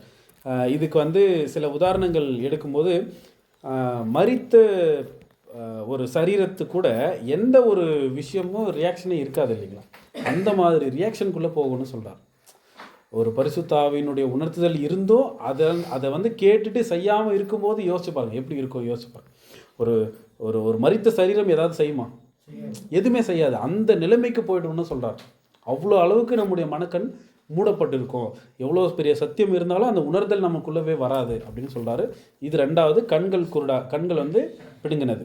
3வது விஷயம் என்ன சொல்கிறாருங்கன்னா, 3வது என்ன தண்டனை கொடுத்தாருங்க? 2 கைகளும் கட்டப்பட்டது அப்படின்னு சொல்கிறார். ஸோ 2 கைகள் கட்டப்பட்டது எது குறிக்குது? எந்த ஒரு கிரியையும் சத்தியத்தின் நிமித்தமாக நம்மளால் செய்ய முடியாத அளவுக்கு கட்டி போட்டப்பட்டிருப்போம் அப்படின்னு சொல்கிறார். நெக்ஸ்ட் 4வது விஷயம் என்ன நடந்துச்சு அவருக்கு? பாபிலோனுக்கு கொண்டு போய் மரணம் அடையும் வரைக்கும் எங்கே இருக்கிறாருன்னா சிறையில் இருக்கிறார். ஸோ மரணம் அடையும் வரைக்கும் அப்படின்னா இந்த ஒரு விஷயம் கொஞ்சம் திங்க் பண்ணி பாருங்கள். சத்தியத்திற்குள் இருந்து ஜென்ம சுபாவ காரியங்கள் நடப்பிக்கிறவர்களாக இருந்தால் மீண்டும் எப்படி உடன்படிக்கைக்கு முன்னாடி எப்படி இருந்தீங்களோ அதே மாதிரி நீங்கள் இருந்தீங்கன்னா சபைக்குள்ளே இருக்கலாம், எல்லா சத்தியத்தையும் கேட்கலாம், எல்லாத்துக்குள்ளுமே வரலாம், எல்லாத்துக்குள்ளேயும் கலந்து கொள்ளலாம், உடன்படிக்கை செஞ்ச அந்த ராபோஜனத்துக்குள்ளே கலந்து கொள்ளலாம், எல்லாமே கலந்து கொண்டாலுமே கூட அவருக்கான வாய்ப்பு இல்லைன்னு சொல்கிறார். அவருக்கான வாய்ப்பு இல்லை. அதாவது வாய்ப்பு இல்லாமல் சபைக்குள்ளே இருக்கிறவருடைய ரேட் வந்து நிறைய இன்க்ரீஸ் ஆகிட்டே போகுது. இது நல்லா புரிஞ்சுக்கலாம். அதாவது புது சிருஷ்டி அப்படின்ற ஒரு வாய்ப்பை வந்து பெறக்கூடிய வாய்ப்பை இழந்தவர்கள் தான் நிறைய இருக்கிறாங்களா சபைக்குள்ளே. இது கொஞ்சம் திங்க் பண்ணி பாருங்கள், கொஞ்சம் வீட்டில் போயிட்டு. அதாவது நம்ம சபைக்குள்ளே தான் இருக்கிறோம், ஆனால் நம்ம புது சிருஷ்டி ஆக முடியாது, அந்த ஒரு ஸ்டேஜ்லேயே நிறைய பேர் இருக்காங்களா. அப்போ நிறைய பேர் இருக்காங்க. எது குடிக்குதுன்னா, தேவ உணர்வற்று துணிகரம் உள்ளவர்களாக இவங்க காணப்படுவாங்க. துணிகரம்னா ஒரு பாவத்துக்குள்ளே இருக்கிறாங்க, இது தப்புன்னு அவங்களுக்கு உணர்த்தப்படும். அந்த உணர்த்தல் இருந்தாலுமே கூட அவங்க எதில் தான் இருப்பாங்கன்னா அந்த பாவத்துக்குள்ளே தான் இருப்பாங்கன்னு சொல்கிறார். இந்த ஒரு விஷயத்தை சொல்ல, தேவ உணர்வற்று துணிகரம் உள்ளவர்களாக அவங்க இருப்பாங்க. ப்ளஸ் ரொம்ப குழப்பத்திலே, இப்போ சத்தியத்துக்குள்ளே வந்தாலும் ஒரு குழப்பம் இருக்கும், உலகத்துக்குள்ளே போனாலும் ஒரு குழப்பம் இருக்கும், எல்லாத்துலேயுமே ஒரு குழப்பம் இருக்கிறவங்க அவங்க என்ன செய்கிறாங்கன்னு அவங்களுக்கே தெரியல. அவ்வளோ நிலைமைக்கு வந்து சில பேர் வந்து இருக்கிறாங்க. அந்த ஜனங்கள் வந்து இன்க்ரீஸ் ஆகிட்டே இருக்கிறாங்க, அதிகமாகிட்டே இருக்கிறாங்க. ரொம்ப எவ்வளோ ஜாக்கிரதையாக இருக்கணும் பாருங்கள். நம்ம அந்த வாய்ப்பை பெறணும் அப்படின்னா எவ்வளோ உணர்வு நமக்குள்ளே இருக்கணும். ஒருவேளை உணர்த்தப்படும் போது நம்ம என்ன ஆகிடணும், ஆமாம் நான் தப்பு செஞ்சுட்டேன், இதுக்கப்புறம் எவ்வளோ முடியுமோ அவ்வளோ உணர்தலோட உலகத்திலிருந்து என்னை வந்து காப்பாற்றிக்கிட்டு நான் சத்தியத்துக்குள்ளே நான் நடப்பேன்னு சொல்லுவேன். ஒருவேளை அது உணர்த்தப்பட்டு கூட, ஆமாம் இப்போ வெளியே போனதுமே நம்ம உலகத்துக்குள்ளே என்னென்ன செய்கிறோமோ அதெல்லாம் நம்ம நார்மலாக செஞ்சோன்னா, இதைத்தான் சொல்கிறாரு, தேவ உணர்வற்று துணிகரம் உள்ளவர்களாக இருப்பாங்க, இவங்களுக்கு அந்த வாய்ப்பு இல்லை. ஆனால் எல்லாத்துக்குள்ளும் கலந்துப்பாங்க அப்படின்னு வந்து சொல்கிறார். ஸோ அப்போது அதாவது இமைப்பொழுதிலே மறுரூபமாக்கப்படுவீர்கள் அப்படின்னு சொல்கிறார். ஆனால் இவர்களுடைய மரணம் என்ன மாதிரி நிலைமைக்கு போகும்னு சொல்ல முடியாது. இந்த துணிகரம் உள்ளவர்களுடைய மரணம் அப்படின்னு வந்து சொல்கிறார். ஸோ இந்த ஓமையினுடைய எண்டு பாயிண்டில் சொல்கிறார். கடைசியாக அந்த எசேக்கியேல் 17ஆம் அதிகாரத்தில் வாசிக்கும் போது லாஸ்ட் வசனம் 9ஆம் வசனம் வாசிக்கும். எசேக்கியேல் 17ஆம் அதிகாரம் 9ஆம் வசனம். இது செழிக்குமா, இது பட்டு போகத்தக்கதாய் ஒருவன் இதன் வேர்களை பிடுங்காமலும் இதன் கனியை வெட்டாமலும் இருப்பானோ? துளிர்த்த எல்லா இலைகளோடும் இது பட்டு போகும். இதை வேரோடே பிடுங்கும்படி ஒருவன் பலத்த புயத்தோடும் திரண்ட ஜனத்தோடும் வர தேவையில்லை. 10ஆம் வசனம். இதோ நடப்பட்ட இது செழிப்பா இருக்குமோ? கொண்டல் காற்று இதன் பேரில் படும்போது இது வாடி உலர்ந்து போகாதோ? இது நடப்பட்ட பாத்திகளிலே வாடி போம் என்று கர்த்தராகிய ஆண்டவர் உரைக்கிறார் என்று சொல் என்றார். ஸோ பாருங்கள், இவ்வளோ பெரிய ஆபத்து இருக்குது நம்மளுக்கு எதிர்க்க. ஸோ அப்போது எவ்வளோ ஜாக்கிரதை உள்ளவர்களாக நம்ம சிதேக்கியா போல தான் நம்ம என்ன பண்ணியிருக்கிறோன்னா ராஜாவாக கூப்பிட்டுருக்கிறாரு. ஆனால் செய்த உடன்படிக்கைக்கு எவ்வளோ உண்மையாக இருக்கிறோம். ஒருவேளை அது தவறும்போது மிகப்பெரிய ஆபத்து நமக்குள்ளே எதிர்க்க இருக்குது. ஏன்னா தேவ கோபப்பட்டாருன்னா எப்படி இருக்குன்னு சொல்ல முடியாது. கோபாக்கினைக்கு வந்து நீங்கள் எப்படியா தப்பிச்சிருங்கன்னு தான் சொல்கிறார். சபைக்கு கொடுக்குற ஒரு முக்கியமான பாயிண்ட் என்னென்னா, நீங்கள் அந்த கோபாக்கினை நாளிலிருந்து நீங்கள் எப்படியாவது என்ன பண்ணிவிடுங்க, மீண்டு வந்துடுங்கன்னு தான் சொல்கிறாரு. அப்போ யோசிச்சு பாருங்கள், அவரே சொல்கிறாரு கோபம் எப்படி இருக்கும்னு யோசிச்சு பாருங்கள். இந்த மகா உபத்திரவத்துக்குள்ளே நம்ம உள்ள சப்போஸ் அதில் போய் மாட்டணும்னா யோசிச்சு பாருங்கள், அந்த கோபம் எப்படி இருக்கும்னு. எந்த ஒரு ஆசீர்வாதமும் வாங்க முடியாது, எந்த ஒரு நிலைக்குமே நம்மளால் போக முடியாது. கடைசியாக ஒன்றுமே இல்லாத நிலைமைக்கு போகக்கூடிய நிலைமை போய்டும் நம்மளுக்கு. இவ்வளோ பெரிய ஆபத்தில் இருந்து நம்மளை என்ன பண்ணுறாருன்னா இப்போ ஒரு உணர்தல் நம்மளுக்கு கொடுத்துருக்குறார். ஸோ ரொம்ப ஜாக்கிரதையோடு நம்முடைய நடக்கைகளை நாம் காத்து கொண்டு நடக்க, ரொம்ப முக்கியமாக தாழ்மையாக அவரிடம் செய்த உடன்படிக்கைக்கு நம்ம உண்மையாக இருக்கணும். அப்படி இருக்கும்போது தான் நம்மளை நாம் காப்பாற்றிக்க முடியும் அப்படின்னு சொல்கிறார். ஸோ அந்த ஒரு உடன்படிக்கைக்கு உண்மையுள்ளவர்களாக நாம் காணப்பட தேவன் தாமே கிருபை செய்வாராக. பொறுமையோடு கேட்ட உங்கள் யாவரையும் தேவன் தாமே ஆசீர்வதித்து வழிநடத்துவாராக.